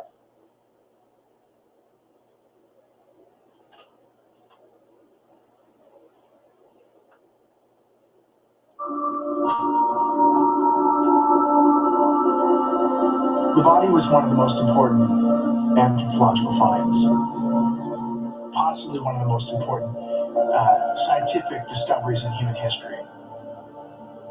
This was an intelligent toolmaker with grasping hands, evolved from a primate ancestor, one that walked upright on land like us. If this creature is part of the human family tree, Not to mention the damn thing has how human is hips. it? Yeah. I remember on the drive out to see the complete skull mold, I remember thinking how perfect it was. Here we were driving through some of the very land where our oldest ancestors have been discovered. And now we're about to get a new one. Only this wasn't an ancestor. This was somebody still out there.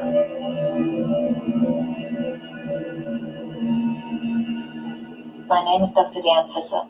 I'm a forensic anthropologist in the Department of Human Evolution.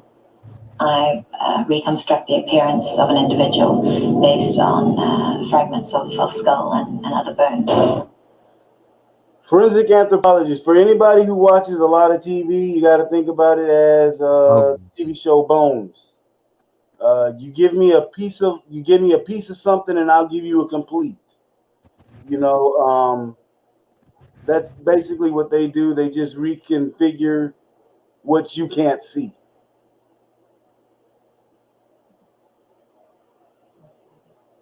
All right, Colin. I'll talk to you later. And I would like to thank Colin for the donation earlier. Thank you, sir. You have a great day. Any fossil or modern human that I've ever reconstructed. The eyes would be quite big, and large eyes are found in animals operating in low light. The next thing I noticed was evidence of a skull ridge. Such skull crests are found in some of our relatives, but not in modern humans. Apes have them, and they're also found in some of our early ancestors.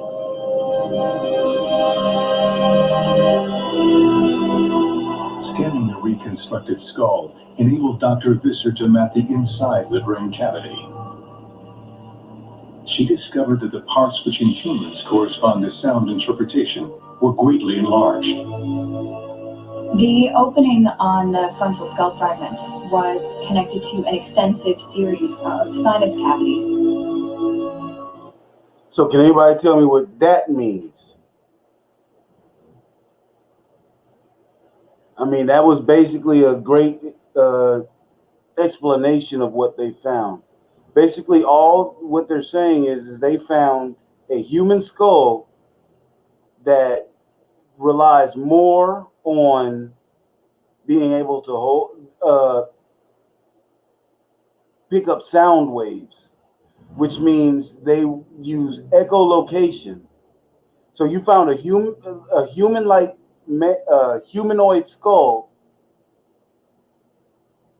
and it shows the exact signs that you have in like dolphins and whales and stuff like that. You can act. It's an actual humanoid skull that picks up echolocation.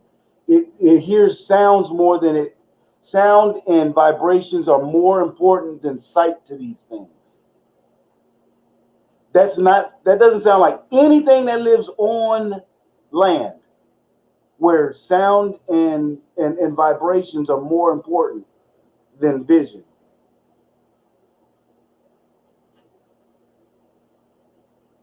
The shape and features of the skull revealed to us just how elaborate the creature's acoustic capacities really were.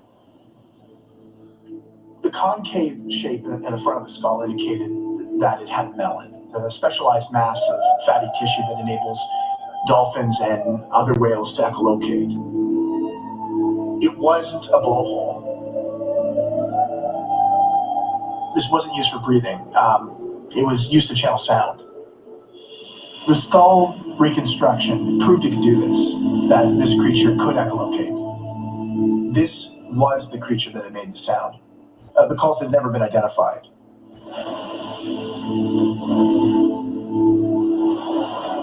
Echolocation, a form of biosonar. The ability to emit high-frequency sounds that bounce off objects and give the animal a mental map of its environment. Message! Sound used to locate food. Sound used to communicate in the deep blue of the vast ocean. We now had no doubt that this was the animal that had made the bloop. This was the same animal that was on the 1997 bloop recording. This was the same animal that was on the 2004 Washington State recording, and it was the same animal that was on the South African recording, the one that talked to the dolphins.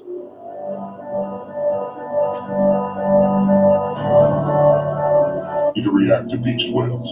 If the public ever saw this creature, there would be an uproar.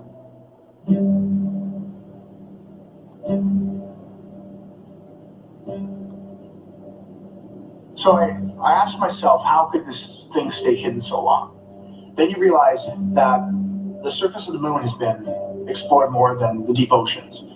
And you look at the fact that even to this day, there are still large animals being discovered. There have been 2 new species of whales discovered in just the past decade. These are 30-foot, 40-foot long animals that have never been seen before. Never been. Remember what I was saying? With 10% of the ocean being discovered, we're still discovering animals every day. Every day we're discovering new animals. And for them to say that we found remains and we found this and we found that, and to still say that they don't exist, at some point in time, somebody's going to have to say, cut the bullshit. What's really going on? Yeah, kind of like the coelacanth. They thought it was extinct until a fisherman off the coast of South Africa or Madagascar or wherever caught one. Right. I remember that. That was what, a few years ago? Shit, I thought it was back in like the 90s, maybe? Oh, I don't know. Well, I'd seen the video a couple of years ago, so it might have been back then, but I think it was like maybe 5 years ago that I seen that video. Maybe 5 years ago when I seen it. Yeah, like the giant squid, like she said, the giant squid. That was supposed to be a myth until they actually caught or seen one. Because that's where the kraken came from. You remember the kraken was supposed to be a mythological creature. It was supposed to be a giant squid, and then guess what? The giant squid was found. Yep. It was supposed to be a mythological creature, but they actually exist. Recorded. Giant animals found for the first time ever in just the past 10 years. So yeah, it's possible. It's still possible to stay hidden. But of course, this animal we found had been recorded before. We have no record. We have no scientific record of them, but there's another record. We know them. We've known them all along.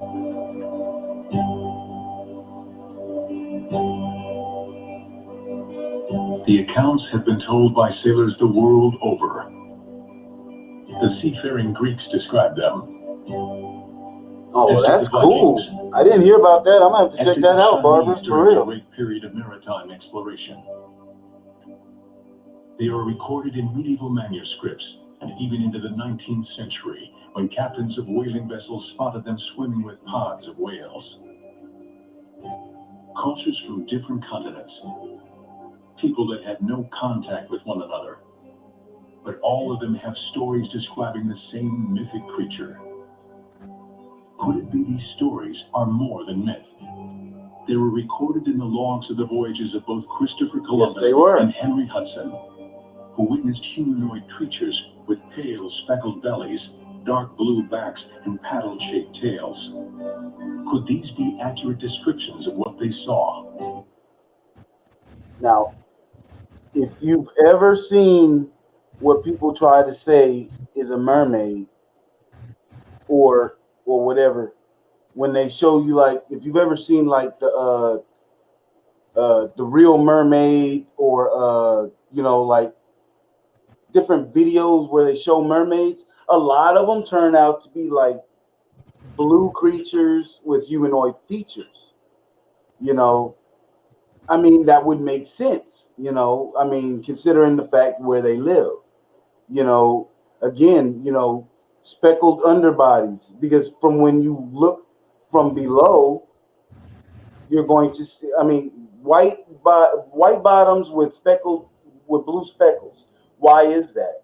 Because see, when you look up, when you're an animal and you're a hunter and you're looking up, all you're going to see is that outline. You're not going to see the actual creature, so you'll pay it no attention.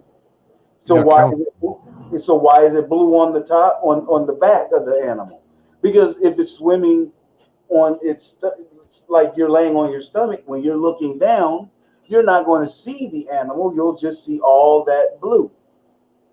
I mean, that's the reason of camouflage when it comes to fish in the water. Right, facing away from the sun. The darker color, the darker shade will be any color facing away from the sun. Could other historical evidence provide new insight? Like these 16th century Italian drawings, once thought to be depictions of a human medical anomaly. These sketches may now tell a very different story.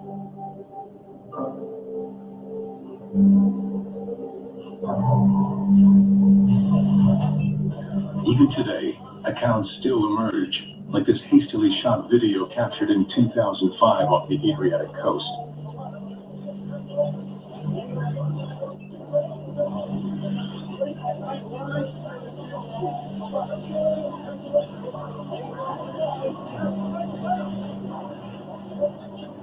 I don't know about y'all, but I'd have put that shit back in the water my goddamn self.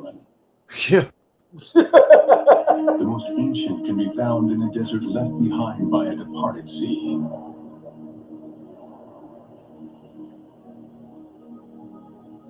These sandstone caves once looked out over a tidal bay some 30,000 years ago.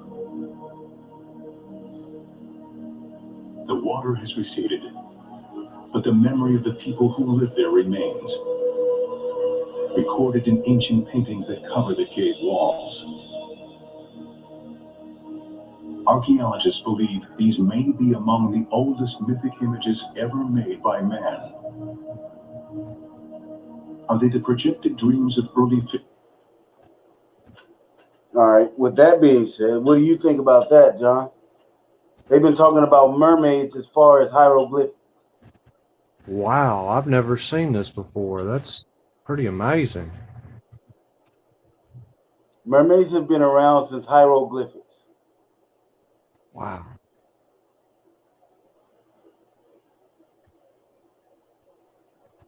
I think that right there speaks volumes. You got to think about it. Just like with dragons. Did you know that every country on the planet except for the United States thinks that dragons actually existed at one point in time? Every country has their own stories of dragons or drakes or some type of giant reptile, except for United States. We're the only ones that don't believe that. We're the only country that believed that they were all myth. But if you go back far enough to Indian lore, I'm sure there probably are stories of that. It's usually what I've found on different subjects anyway. Native Americans usually have a pretty good understanding of what's going on around them. Right. And and like Barbara was saying, if you look at these drawings, look at this one right here and these right here, and then come up here and you see these. These have feet, and then once you hit the water, you see the whale, the dolphin, and then you see these people right here. These people don't have feet, but they have hands. They have tools in this one's hand. In this one's hand, you see tools. You see all kinds of stuff. You see spears and stuff. So they did hunt underwater. So all those spears that you see in the sides of those fishes are actually possible if you just go ahead and actually do. If you actually just look into stuff. That's one thing that I have a passion for. If I see something, I want to know where it came from. And when it came to mermaids, I fell into that one because, again, when I was a kid, you got to understand, we had explored less than what we have now of the ocean, and we were trying to say that mermaids didn't exist. We just got to the point to where we have the capability to get deep down into the ocean, and we're still saying that they don't exist, and we're not even down there yet. Yeah. Fishermen.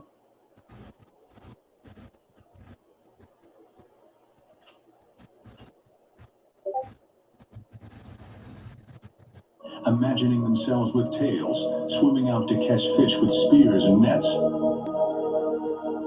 Or are they something else?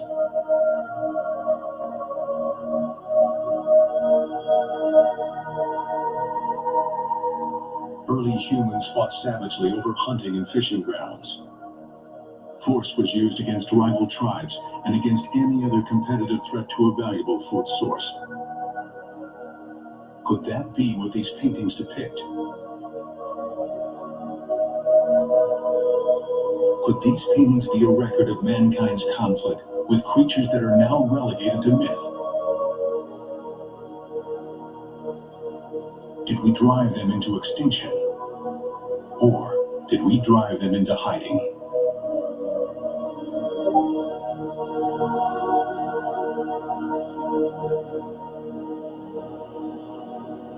So just off of that, we can go back to, like I was saying, if they were driven away from land people who look like them, why would they come anywhere near us when we hit the ocean? They know we exist because I'm pretty sure that they have, like stories like we have stories. So they would know that we exist. So why would they just walk into that ass whooping?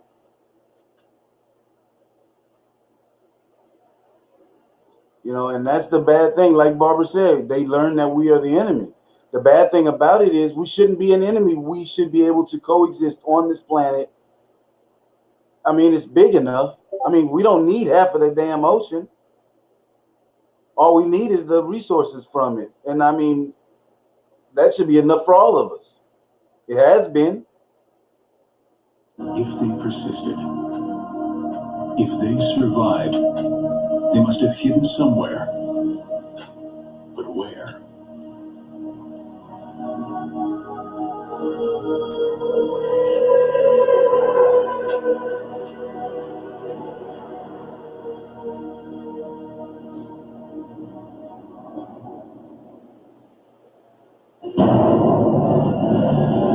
We knew what they had. We knew what they had before they knew what they had. We've been trailing McCormick's NOAA team since 2004. We followed them to South Africa. We knew what they found was the same species we'd taken off that beach. They had evidence that would bring down the operation. They had physical evidence that could stop us. Do you think we were going to let that happen? But they were advancing our research, so we let them continue for a while. By that point, we had concluded in South Africa, and we were Nothing like it before, and I've worked here for 20 years. This was unprecedented. This was not some normal police raid. This was a slick operation. All right, this is where the doctor and all the scientists that was working with him, this is where the government finally just came in and just took all of their stuff. And now, if the government comes in and takes all of your stuff, why would they take all of your stuff if they're saying what you're saying is bullshit? You found something that doesn't exist, but we want all of your information on the shit that you found that is completely bullshit. Yeah. I mean, that completely makes no sense to me. You know, hey, you found Bigfoot bones. Oh, you're lying. Those aren't Bigfoot bones. Those are bear bones. Hey, do you mind if we just come in? No, never mind. Just give those to us and we'll tell you what they are later. That's basically what they do. All of your research and information is completely bull. Let us tell you what it is after we look at it. Oh, okay. Yeah, those weren't even bear bones. Those were badger bones. Well, I've never seen a badger that goddamn big. Well, we said they're badger bones, so that's what they are. They're badger bones. That's exactly what's going to happen. They came early in the morning when they knew no one would be around. They had all the right documentation. Confiscation of a discovery of national importance. I mean, I've never heard of that before. We knew who did it. I mean, we all know who was really behind it. The test, the sonar tests. We prove this, and they have to stop the testing. They have to acknowledge that they have a sonar weapon. And who knows what else they have to acknowledge. all that we had left. The only thing that we had left that they hadn't seized were the loop recordings. They couldn't take those. Those were already a matter of public. Hey, JB, how you doing there, sir? We were so focused on everything that we lost that the government had taken that we didn't realize that everything we needed was in those recordings. The recordings would prove to be everything.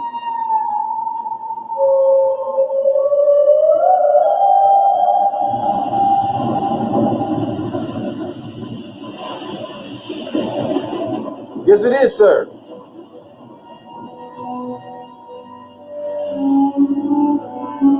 I will be doing part 2 later.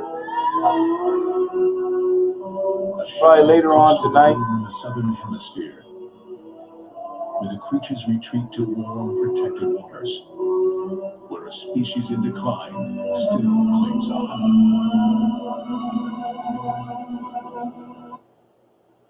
So, John, what did you get out of that part right there? Do what? What did you come out? What did you come out with on that? Well, I mean, you bring up a good point about, why would the government give a shit if it was nothing but some manatee bones or something, like, why would they have any interest in it? Why would they care? Oh, well, that proves that we have sonic weapons. Come on, like, that's the reason. I mean, I'm sure that's part of it, but or like, if you've got Bigfoot bones or whatever, no, those are just bear bones. But by the way, yeah, you mind if we hold on to those? Well, we're not even going to ask you if we can hold on to those. We're just going to go ahead and take those from you real quick, and then we'll tell you what they are later. That's basically what they do, and that's what they did there. But see, you saw the what they had of the body that they didn't take. You saw the reconstruction of the skull. I mean, they can go ahead and tell you it's whatever they want to tell you, but if it doesn't fit, you must have quit. Johnny Cochran. Yeah, but I mean, it's just weird to sit here and say that, there's no way that these creatures can exist. It's weird when you have so much evidence. I mean, for me, I see more evidence of mermaids' existence than Bigfoot's existence, and you have more people who believe in Bigfoot than mermaids. Yeah. That's weird to me. And that's because they want you to, they would rather you believe in Bigfoot than mermaids. Why is it they would rather you believe in Bigfoot than mermaids when there's more evidence of one than the other?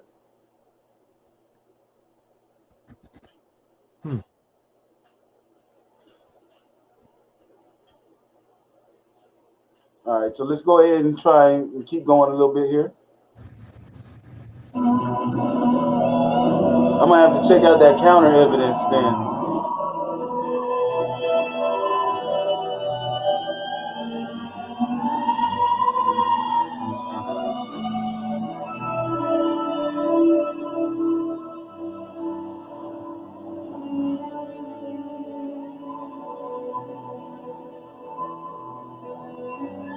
To human DNA, the lab that did the tests. There we go. We were in shock. We couldn't stay in South Africa. We had our visas revoked. And when we got back to Washington, we launched several protests with the American and South African governments. The South Africans eventually did respond. The DNA samples that they had confiscated. Hey, I'm in for it. If you want to do a show on it, I'm in on it. They shared those with us. Because the DNA readings that came back were so close to human DNA, the lab that did the tests claimed that they'd been contaminated with human DNA. How else, they said, could the genetic profiles have been so similar? They discredited the results, and they destroyed the samples. The feeling was like something out of Orwell. This was Big Brother. They were rewriting history. Go ahead.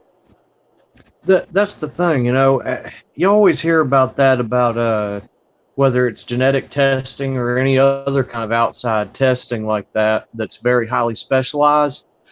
If I send a DNA sample off for analysis, I don't want your opinions and your input. I don't give a shit what you think it is. That's our job. Right. If I'm the one studying it, I just want you to give me the raw data, the scientific information. Exactly. And quit trying to think about what it is or isn't. That's not your job. Piss off. Right. You're telling me what I'm studying is, and you're not studying it. You just get to tell me what it is or what it isn't.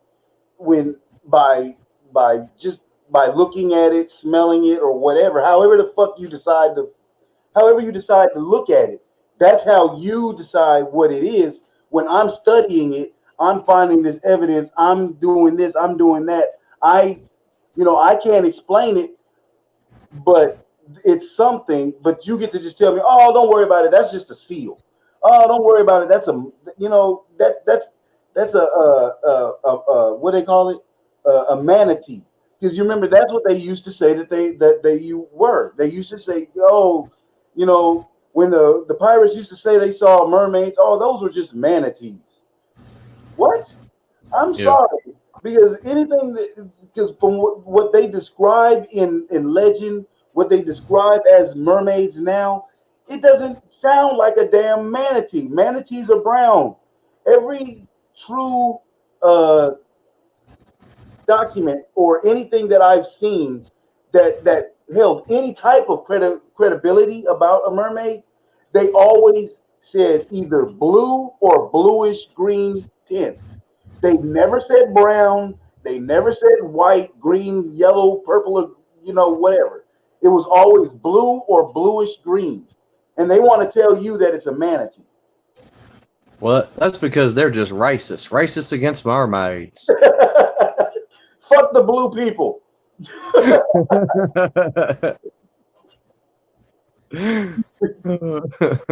I don't know why John's not using landscape mode. John, he goes against the grain. Well, tried, but it just turns mine sideways. He's stuck in profile.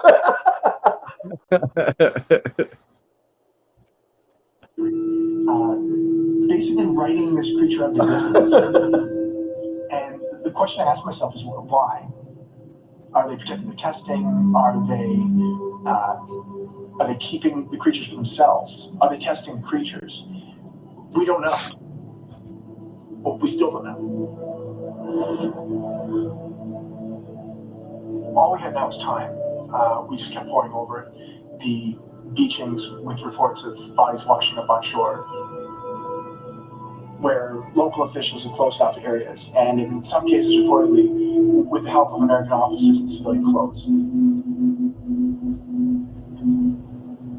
We kept thinking back to the beaching that happened right here in Washington, that naval medical team. We thought they were analyzing their tests on whales, but now we had a slightly different theory. We tracked down the kids that had made the original report, and the Navy. That explains why they were in the hazmat suits at the beginning of the video, because they had no idea what they were dealing with at the point in time they were dealing. But at the same time, you have to take precautions, whether it be chemically or whatever. You don't want to be contaminated by whatever it is that you're dealing with. And vice versa. You don't want to contaminate what you're dealing with. Right. You don't want to contaminate it either. Exactly. So think about it. So when they told them that, you found something with humanoid DNA, so we destroyed it because it had to have been contaminated. They had to have had that same thing. They had to have already had that same DNA on record because they had already done it on the beach at Washington. That's why they were so quick to say, "Oh, that was contaminated," because they already had evidence. They don't want anybody else to have it.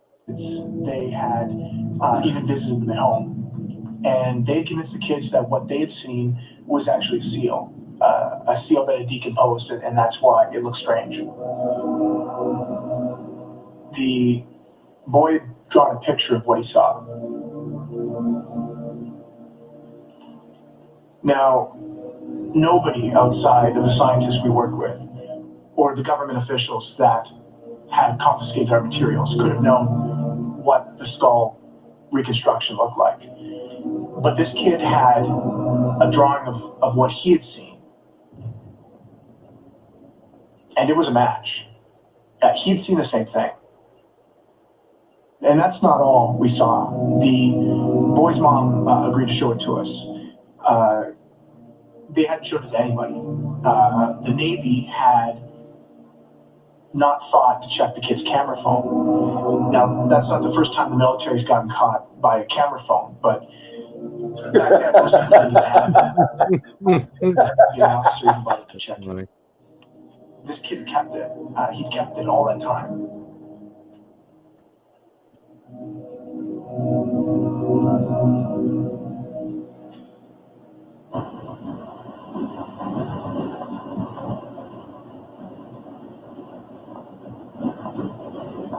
Okay, this is one of the beachings that the boys had ran up on. This is the beaching earlier where they said that they hadn't secured the area and those boys had gotten to it before anybody else had got there. They had said it earlier in the video. This is the beaching. This is where the boys were before the military showed up.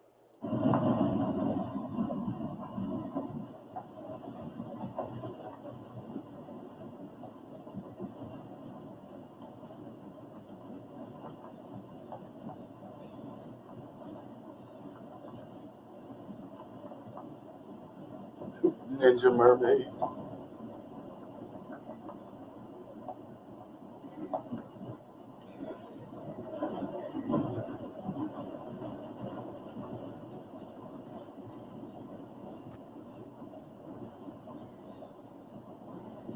Poke it with a stick.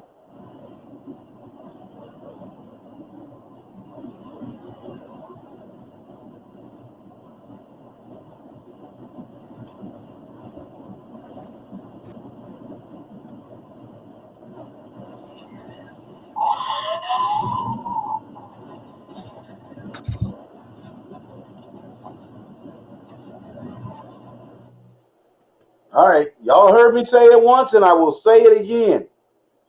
If you reach out for me and I don't know what the fuck you are, you don't want me no more because I'm covered in shit. Do you understand what would have happened right there to me? Number one, I wouldn't have been there. I probably would have been the dude holding the camera. I wouldn't have been the dude poking it with a stick. But there's no way in heck I would have been around for anything to reach out and grab me. I saw hands when I walked up on it. If I can get close enough for it to grab me, that's not where I'm trying to be. The first time I watched the video, I remember feeling a chill, and not from the shock of seeing it alive, but I remember thinking about the moments before the sonar blast, that this creature didn't stand a chance.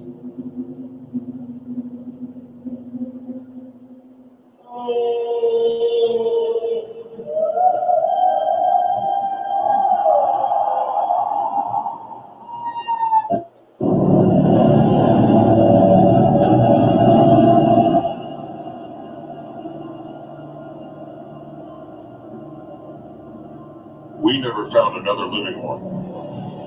At least not during my tenure with the Navy. When I resigned, we weren't even sure if there were any left to be found. The creature we pulled off the beach in Washington State died in 2007. We kept it alive as long as we could. I know what I did was wrong. I knew it was wrong while I was doing it, and I have to live with that. My only hope now is that by coming forward, it might help protect any of them that are still out there.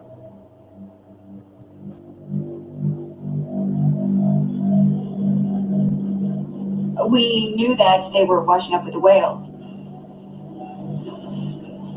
What we found was that the beachings were happening along migratory routes. They didn't just like associate with Jesse whales. Ventura. They migrated with them. We were going to try to make contact.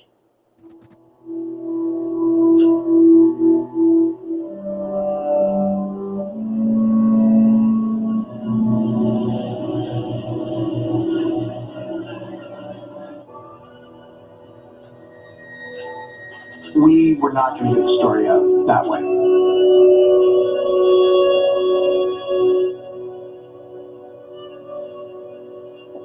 Brian was the first to leave the agency. Paul and I left NOAA not long after that. I haven't spoken to Brian since he... Oh, and I did kind of skip over it because it was going to be long and dry. It was just, them out on the water. But what basically happened right there is they went back out to the water to try and communicate with the creatures that they found. How did the military just happen to show up and confiscate their gear on the water? So, like that dude was saying, they had been watching them for years, and they were just advancing they were advancing their studies. They're studying, and then we're watching them study. We're learning from them. But again, if they would have gotten a hold of any kind of information, they would have been able to release it at any point in time that they wanted, and the government would not have been able to stop them. They had to stop them before they got that information home. And you know that scientists never go out there with a couple of Navy SEALs or whatever. They never go out there armed. They're always like, la la la, we're scientists. Nobody will ever mess with us. Ha ha. Right. Right. But if they had a few ARs, that might have been a different story. He left. I believe he thinks that the only way to save them is to find them. But I don't think that anymore. And I don't think Paul does. Brian had to come. Well, see, and I want to just go ahead and acknowledge what JB said real quick. I do get what you're saying there, JB, but the reason why I have a problem with that. Is because number one, for them to put this video out, they probably had to say they probably have to say that. You know what I'm saying? They probably had to say, "Hey, this is fake, whatever or whatnot." Just for them to be able to get that on TV. And I'm not going to even say that some of these people aren't actors, but I actually looked up some of these doctors. These doctors do exist. You know what I'm saying? So, and the dude Paul, he's actually an accredited person. I've actually looked him up. So, I don't necessarily know if everything is just like fake. How do I explain? Like if somebody tells you, yeah, I'll let you say this, but you have to say that it's your opinion. You know what I'm saying? I believe that's what happened there. I'll let you say this, but you have to say that it's fiction. I believe that's what happened in this position, in this situation. Oh no, I know you're not. I was just making sure that everybody else understood my position on that. Consumed, and he'll follow that call to the ends of the earth, and he may very well find them. I know he's still looking. Yeah, after that day, plausible deniability. For me, I'm not sure I can help, and I'm not even so sure we should try. I started thinking of them as fellow beings, and the last time we lived alongside a fellow human species was Neanderthals. We displaced them. Some scientists think we actively hunted them, that we devoured their very existence. It's the same thing. What we did on land, one of our own, we'll do in the sea. We're not so good at coexistence. Sometimes other responsibilities supersede science. My only goal is that the Navy stop their sonar testing. That court inquiries open into their activities that then lead to court orders to stop it. Mermaids have persisted only because they can hide. And I hope they stay that way. I hope they stay hidden. I don't want to hunt them anymore because they don't want to be found. Exactly.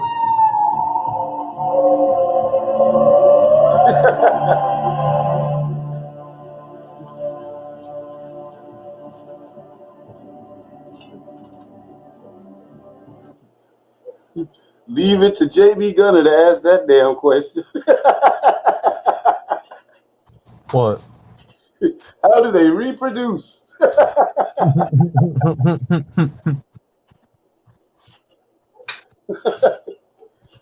Oh shit. Dang. I wouldn't be able to tell you, and honestly, that's where my imagination truly doesn't want to go. Not in that situation. Like dolphins. Yeah, like dolphins do. Dolphin buddy.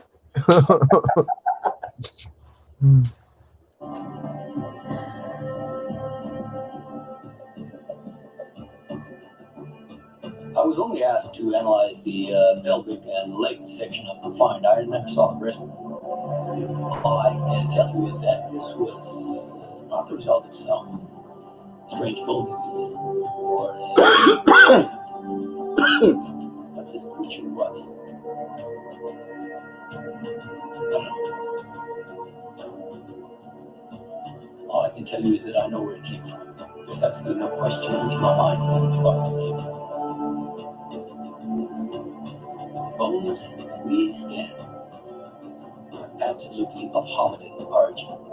This was a creature with which we shared a common ancestry. We're both descended from the same line.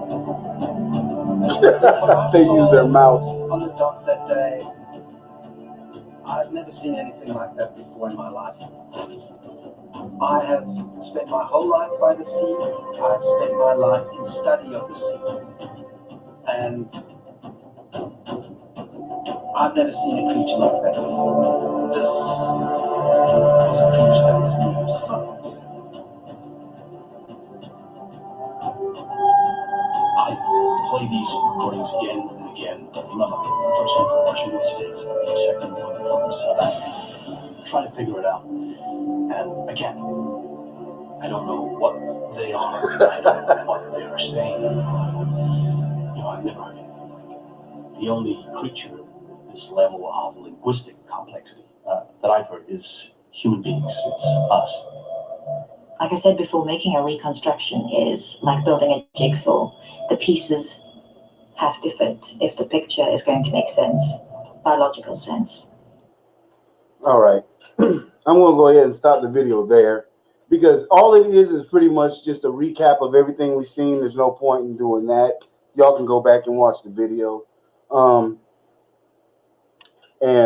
Again, like it was said, that they do go back and they tell you that it's all fiction and stuff like that. But again, like I said, they probably had to say that just to get online. I'm going to go ahead and stop this here as far as the video goes.